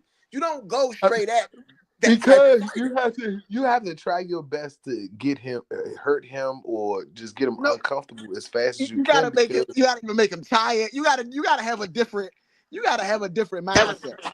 Bro, I'm using all. I'm gonna be honest with you. If I had to fight the fight, let's be clear about this. If I had to fight because the fights didn't last that long, they was trying to get off what they could before the fight ended. It wasn't going to last but a minute and 30 seconds, and I need to come out here and show my best 25 seconds before he just raised up, dip down, and throw this hook. when he was with Cuss, right? So this is the thing I always say. Mike Tyson with Cus D'Amato for his whole career would have been the greatest of all time. Period. That same trainer still coached him, right? So you would still be getting in the ring with. I said, that same trainer still coached him, so you would be getting in the ring with somebody who learned from him. But see, let me tell y'all. The same trainer coached Hold him? on. Cus D'Amato had Mike. I'm saying that you said if he had him for the whole career. I said he had him for a little bit of time, but that same boxer is one that you agreeing and saying that you would go into the ring to fight. Yeah. I'm talking about a 50-year. Listen, I'm talking about a 58-year-old Mike Tyson. That, don't get me wrong, I'm not talking about Mike Tyson in his prime. No, I am not getting in the ring with Mike Tyson in his prime for $40 million because he is still in his prime. So anybody off the couch, he is still in his prime. What are you talking about? No, he's not in his prime to somebody off the couch. Bro. If you fought Mike Tyson at 58 right now, do you think he would be considered at his prime in comparison to where you are in boxing? Yeah, I mean, yeah. He's in his prime. What are you talking about, Leo? Mike Tyson Mike Tyson in his prime would knock me 7 feet out the ring. Mike Tyson gonna knock you 4. He gonna knock you out the ring 4 feet. Prime, but he's only fighting 4 now. But he's only fighting one fight. He only has one fight to fight against me. So for whatever that's going on, he doesn't have he don't have to do this every month. He only has to do this one time. I get it. So for me, I'm gonna be honest with you. If I had to fight, now this is what I was gonna say. If I had to fight, if I absolutely had no choice with the fight, this is what I would do. And it's the only way you beat him. You got to hit him with some stuff he ain't never seen before. You got to hit him with such. So I'm gonna be faking kicks. Yeah, it is. You can hit him with something.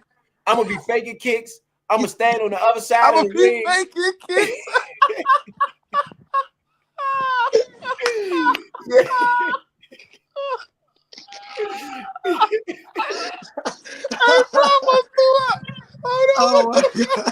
Straight up. I'm gonna stand on the other side of the ring like, yeah, Mike, I'm not coming to you, Mike. You going to come over here, Mike. I'm not coming over here. You got me twisted, Mike. Like, you going to come to me, Chad. Hey, bro. Hey, I agree with you with trying something that you never seen before. Hey, you gotta try your hand. Fuck out. He is going to knock you out, man. You gotta try your hand though. You gotta hit him with something that he ain't never seen before. You gotta scream like unabatedly, just I'm just saying, you sound like you gonna piss Mike Tyson off in that joint. Hey, you gotta do something. You gotta do something. And I'm calling Mr. Mike Tyson before the real ring is. I'm like, Mr. Mike Tyson, yes, Mr. Mike Tyson. You know what I'm saying? Hey, bro. I ain't gonna talk no trash. I'm gonna play the mind game with him. I ain't gonna talk no trash. I'm not gonna do anything he expects. Anything that's normal. I agree with that. Anything that's normal, I'm not doing it. I agree with that in a sense, bro. But I am not about to be faking kicks in there, bro, because I think that'll piss him off, and then he gonna get mad, and then he gonna charge at me, and then he probably will cut the ring off. One thing about it. I'm gonna stay on my bike and I'm gonna punch. I'm gonna jab if I get an opportunity with a good punch. Leo, do you go to the gym now, train. Leo? You gonna be running? You gonna run for 15? You gonna run for 3 minutes for 15 rounds? That's why I need a year to train, because I'm gonna be the most in shape to run my ass around that ring until he knocks me out. Like that's what happens. Me personally, I'm gonna train like an NFL cornerback. And I'm gonna be backpedaling, and my backpedal gonna be good as a mother. I'm just being honest. I'm gonna be able to do his circles and backpedal. He better know I'm telling you, I'm gonna be vicious with my backpedal. You know what I'm saying? Like, I'm gonna be able to do stuff. He gonna be like, yo, this dude is legend. This dude is legend. Hey, you gotta throw him off. You gotta throw him off. That's the only chance you got to survive. To me, is what it's like we say in football. What? You have a choice. You playing against somebody in your division. They know you. Y'all know each other. The only way you can really survive is what? You got to hit him with something they ain't seen before. You can also choose not to take this fight. Let's say I couldn't choose though. Let's say They offered $1 billion. For $1 billion, I'm gonna fight Mike Tyson. I'm gonna be honest. Maybe not for 40 million, but for $1 billion, I might fight Mike Tyson for $1 billion. Hey, Mo. First of all, guess How what? about For 40 million? for 40 million, for 40 million, I'm going to hire someone else to fight for me. They do it in UFC all the time. But what if he get killed today? No, bruh. Hey, look, hey, You gotta fight. You gotta be the one to get in the ring. If he get killed today, I get to keep all the money. No, bro, your conscience, bro. You're not gonna be able to sleep at night. That man is gonna come into your dreams and haunt you. What are you talking about? You're not gonna be able to sleep, bro. It's not the money gonna haunt you. You're gonna be seeing the money in your sleep. So I was supposed to die? No. You wasn't supposed to send him in there. You were supposed to be responsible. Say, okay, I don't want to fight. I'm not going to send no because he might kill me. You said so I didn't have a choice. You said I didn't have a choice, so I'm choosing to take some of my money and hire another fighter. I don't think that's the answer either. I'm gonna keep it real. That might get you in more trouble. You know what I'm saying? To just fight them yourself. You know. Like I said, I would fight him myself. You know, Mike might hit you. Honestly, get to be honest, Mike might just hit you with a shot to knock the wind out you. You know what I'm saying? And you really can't get up, but you're not hurt that bad. For real. Mike's not gonna, that's what I'm saying, bro. That's what I'm saying. You know what I'm saying? That's what I'm saying, bro. That's why I'm getting at. That's why I said I get in the ring. Because the first time he really hit me, right? And it looked good enough to fall, I'm down and I'm out. What y'all talking about? Y'all got Mike messed up, bro. Y'all got Mike messed up. This man made a whole gummy CBD line off of ears that he bit. Okay, right. from Holyfield. He not rap tight, bro. He not gonna take that fight. He's not gonna take that fight lightly. He's not taking this fight. Roy Jones, he went on lightly because he respect Roy Jones, and Roy Jones was never disrespectful at any point in time on fighting Mike Tyson. I'm gonna say this. What am I disrespecting that man for? If I get in the ring, I gotta fight though. If I get in the ring, I gotta fight. So I'm gonna fight him. I'm gonna fight him. You know, I might run as a strategy, but I'm not gonna be in there like Howard tonight. I'm gonna throw me some shots. I'm just being honest. I mean, you have no other choice but to throw some shots. At that point, the real question would be, what do you do to win? Right. That's why you can't say nothing about running or ducking. You'd have to literally give yourself a strategy to win. How would you beat Mike Tyson? Because if you're gonna get knocked out anyway, at least give yourself a chance to win. Okay. I'll tell you how I would do. Now, I know early I don't have a shot early, but in later rounds, if I could get him to 4 or 5, I can take advantage in the later rounds because I would rather be fighting a Mike Tyson who has 4 rounds than a fresh Mike Tyson. So most of my offense would come in later rounds. That's the first thing I know I would do. So, all right, let's just say I'm coaching. What do we need to do as a team to keep from getting hit for 4 rounds? Because I don't know what training you niggas going to do. And I'm sorry for my language. I apologize. But, you know, we live in a new world. What training are you guys going to do that is going to prevent you from falling when you get hit for 4 rounds? For 4 rounds, you gotta. I think part of it is you're gonna have to spar some power punches. So you're gonna have to add spar tank. You can do tank. You could work on your lateral movement first, because realistically, he's going to cut the ring off. Okay. Like y'all said, Mike is a guy that does cut the ring off. He will cut the ring off. Okay. Two, you have to definitely, if you're going to run that whole time, basically, you would have to work on your back foot defense. Okay? You're going to have to work on as you moving backwards, somebody swinging punches at you, and you're able to bob or to weave or whatever the case may be.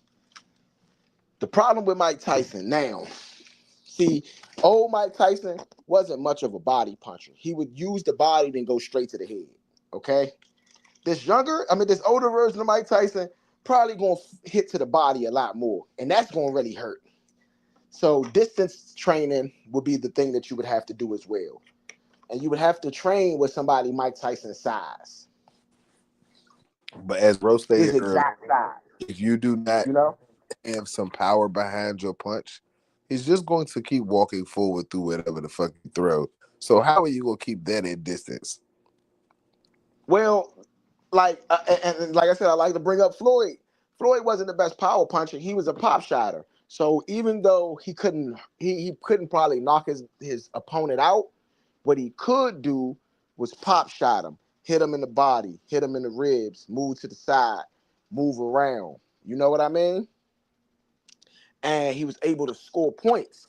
That's the only way you beat Mike Tyson, in my opinion. Unless you think you can knock him out, you probably should faking a kick. It's faking a kick against the rules. I just want to know.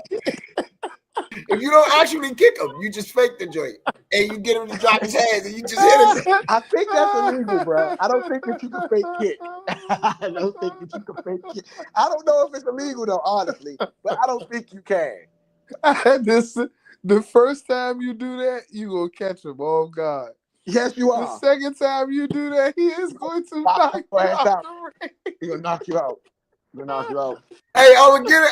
Hey, but the only thing is Tyson might get mad. I'm gonna catch him though. Guaranteed I'm gonna catch him. In the hole, but if you don't knock him out, you know you're in trouble. Nah, bro, that's just your ace in the hole. You gotta hold that. I'm so glad we got this on tape. This is one of the funniest things I've ever heard in my life. Bruh, but all right. I got a question for you, V. Oh, please, V, something else. With $100 million, going to catch him. Get you in the ring with Mike Tyson. What happens after you punch Mike Tyson in the face? He said, "What? $100 million? $100 million. What's going to happen now? What's the strategy now after you caught him? You know, I'll be looking at my corner like, I got him, y'all. I got him. What's the move? $100 million, V. I'm gonna fight him. I'm gonna just pretend that he did something to my wife or my kids. That's a bad flag. No, it ain't. Bad flag. Look, if I gotta fight him, bro, I gotta give myself a. First of all, what Rose said, unless I got on a mask like unless I got on a mask like an El Matador, then I have to look this man in his eyes and know that that's Mike Tyson standing on the other side of me. All right, and I have to now keep blinking and acting like that's not Mike Tyson. I don't care about age or nothing like that. That's still Mike Tyson. Okay, so I gotta look across from him and act like it's not Mike Tyson. What training am I getting? Because within a year time, I'm gonna have to learn how to do another level or form of boxing, like Rose said, that includes faking knees and still be able to get punches off and all of that. Then I'm gonna have to master the art of escape, because he's going to cut the ropes off, because me and him got the same arm length. Okay, so it's not a shot I can throw that's gonna keep him from out of my space. He is a pit bull, no pun intended or no knock to him, but I'm not strong enough, even with a year of training, to move him around. Then I don't know if you know, Leo, but you're getting older. It's starting to happen to you whether you know it or not. You get old man strength once you get his age. So you add him hitting the gym, so now he's strong without control of how strong he is. So that whole little knock you out, he might take something off of it. He don't know how to do that no more.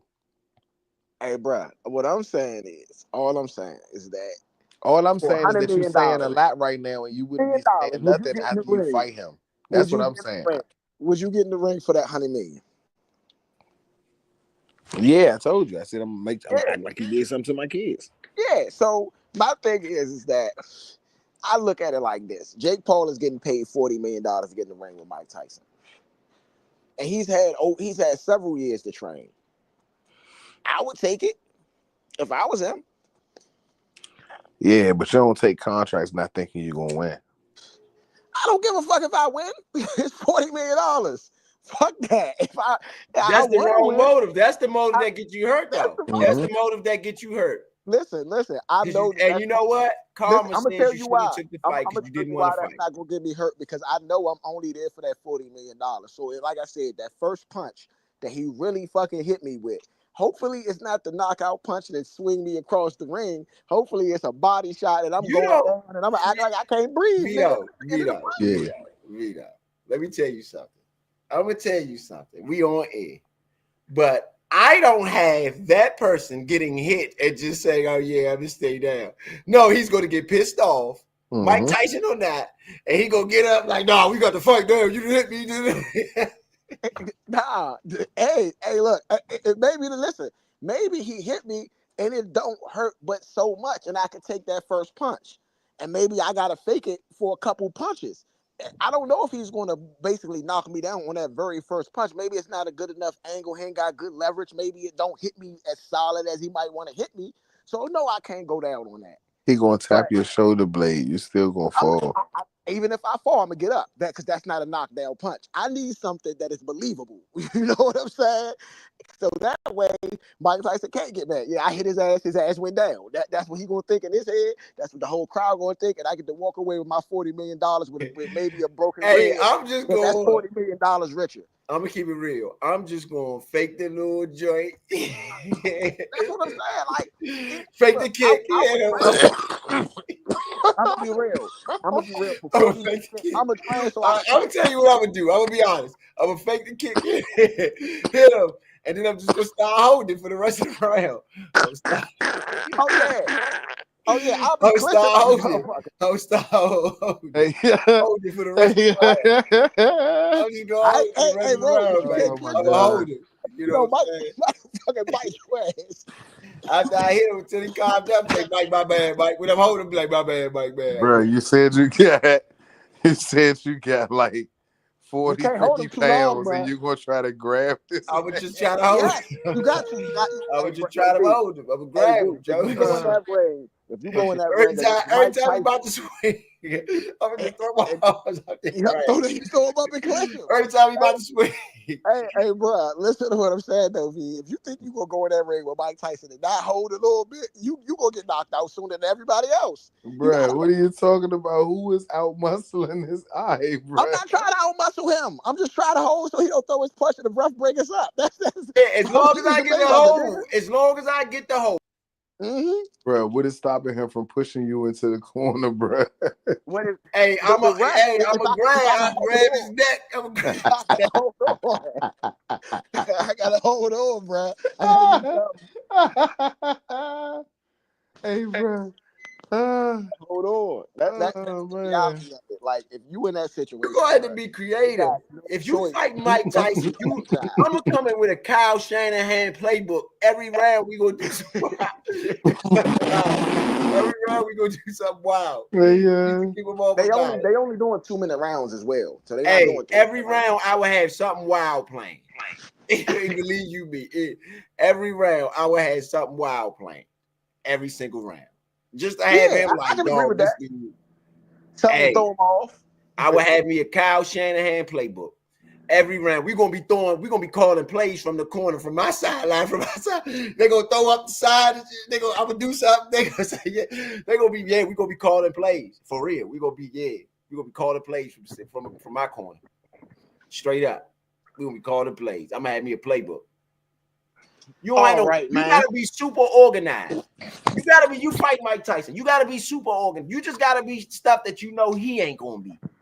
And I ain't saying he ain't gonna be organized as far as boxing, but these are things that boxers don't do. They don't call plays from the sideline. You know what I'm saying? So how do you compare? They call plays from the corner. They do. But not the way like signs. Not like signs. We're gonna do what Chip Kelly used to do and hold pitches up. And hold pitches up. You don't need to do that, bro. You can just call the play. What you mean? You do need to do that. It's all smoke and mirrors. You need smoke and mirrors. You fight Mike Tyson. You need some smoke and mirrors. So it's all smoke and mirrors to throw them off, to have them like, what is he doing? You know what I'm saying? And they're like, so you think to make them think it's way more sophisticated than what it is. So you think Mike Tyson gonna look at your corner and care about your cards and your yes, if you were putting cards up, big ass cards of chicken bones, and chicken bones, they gonna be like, what are they doing? it's just in your mind. It's no way you can box and you see all of that action and you not at least think it's not a little bit of a distraction. It's going to at least be a little bit of a distraction. And I need every little bit of whatever I can get if you fight Mike Tyson. Give me every little inch. If I can distract him this much, cool. That's an A. That's a win. I get you, bro, but I'm just saying, in my opinion, man, like anything to distract him, I agree with. But certain things, like he's not gonna look in your corner, but so much. Bruh, if we putting up signs of chicken bones and we got clown faces and we got you know what I'm saying? Like it's just you know what I'm saying? What it sounds like you try to do is you sound like you try to make him even madder. It just distract them. Like, what are they doing? Like, these dudes is just tripping, Joe. And honestly, I guarantee you, if he did an interview about the fight afterwards, he would be like, I didn't know what the hell would they expect. I guarantee he'll be like, I didn't know what to expect. I never fought a fight like that. And it was smart. I guarantee you he say that was smart because I was confused most of the fight. Straight up. Straight up. I would come in with a different trunks every time. I would change on the side of the joint, boom, put the little joint around. I would change my trunks every round. I change my trunks every round. Bro, you are doing way too much. None of it is against the rules, though. And none of it is against the rules. I can change my trunks every damn round if I want. Every round I can change my trunks. Ain't nothing just anything for where he could just say, yo, this is wild. You know what I'm saying?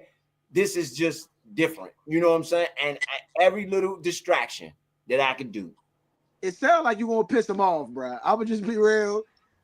I could change. I could change the gloves. As long as they regulated, I would have them look through all the gloves. You can't change the gloves, bro. Why can't you?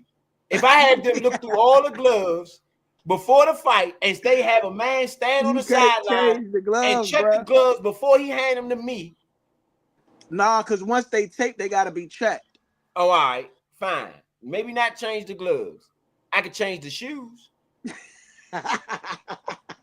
and my socks. New socks, new shoes.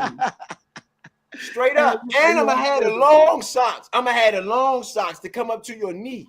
Just to throw them off, bro. Why not? Bro, you are tripping, bro. Anything you could do with Mike Tyson is like, what the hell is that? You might as well. You might as well. And every round, you got to have something planned.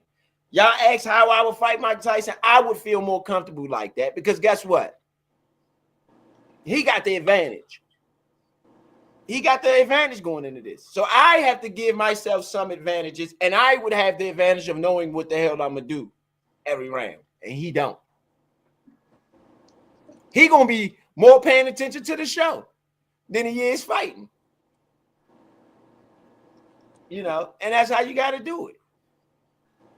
You know what I'm saying? I guess, bro. If you fighting Tyson, you're going to have to fight it with your brain. It is not going to be a fight physically because you're not going to beat him physically. You have no shot at that. You have zero chance of doing anything, beating Mike Tyson physically in a straight up brawl. What are you doing? Because that's not how you fight him. So that's not how you fight him. That's not the strategy to fight Mike. If you fighting Mike straight up, you asking to get punished. You asking to get whooped. I mean, so what do you what are you going to do boxing wise? Us amateur selves is going to do boxing wise to Mike Tyson, who has over 50 fights. Nothing. That's why you got to go outside of boxing. I'm gonna go to the clothes. I'm gonna go to the only option you got to outpoint him to win the fight. If you're trying to win, we speaking of winning. I don't know if you win or not, but the only chance you got of winning is like you said, getting them into the late rounds and outboxing them. Yeah. You're gonna have to cheat. You're gonna have to cold-blooded cheat. Make him turn to the side, make him think you talking to your trainer. The bell go off, you go talk to your trainer, like, man, this nigga, man, fuck that nigga over there. You know, I mean, you know, not to be funny or excuse me, like, man, forget that dude over there. When he come over, you hit him and run. You hit him. You know what I'm saying? Then you hit him with the Caleb Williams. You know what I'm saying? Spin. He chased you. All right, man. It's late, man, and we ain't gonna hold the people too much longer, man. Especially because we want you guys back tomorrow for the Earl Spence Jr. fight. So it's been great talking to you guys. We today was a special Score the Fight, man. Shout out to Keyshawn Davis, the businessman, for handling business, and that's exactly what he did. I want to get some final thoughts for you guys before we go ahead and close out. So, any final thoughts about tonight or any of the subjects that we brought up tonight? I'll let V. You want to go, V? Go ahead and go because I think we might be tied. All right. All right. So for me, again, Keyshawn Davis showed that he is an up and coming fighter that you need to take serious. I mean, he put on the show. Plain and simple. He came out there and put on the show. It was his nights, his brothers fought. You know, he really establishing himself to the point where I believe you said he promoted the fight. Yeah, I think partially. He sponsored the fight. So, you know, he's establishing himself in business. He's establishing himself in the ring in a certain level. I'm really excited. It's a top rank junk. So right. Bob put up the money. But he still has something to do with it. It was on the show. Business side. Yeah, it was his show. Yeah, so it's no doubt about this is a big night for him. He put on a show. That was just as exciting as a Tank fight. To be honest, that fight was just as exciting as a Tank fight, maybe more exciting than a Tank fight. Not often have we seen, at least over the last 10 Tanks fights, has somebody go down in the first round. So I don't have, I mean, that was just masterful. And I'm highly impressed at what I saw today. Really excited about tomorrow's Score the Fight. You know what I'm saying? And that's my final thoughts. ETA Row, signing out. All right, for sure. You still with us, V? All right, so I'm gonna give y'all my final thoughts, man. It was a great showing for the young Keyshawn Davis. I mean, the businessman handled business, and we love to see when the stars shine on their stage. It was his stage tonight, and he shined bright. Tonight is a good exhibition of what you can do when you are focused. Okay, he stayed on top of his defense. A beautiful performance. And I'm just going to keep this short and sweet because I'm trying to bring you guys back with us tomorrow. When it's your time, it's your time. And tonight, it was Keyshawn Davis's time. Y'all have a great night. This is Point B, signing out.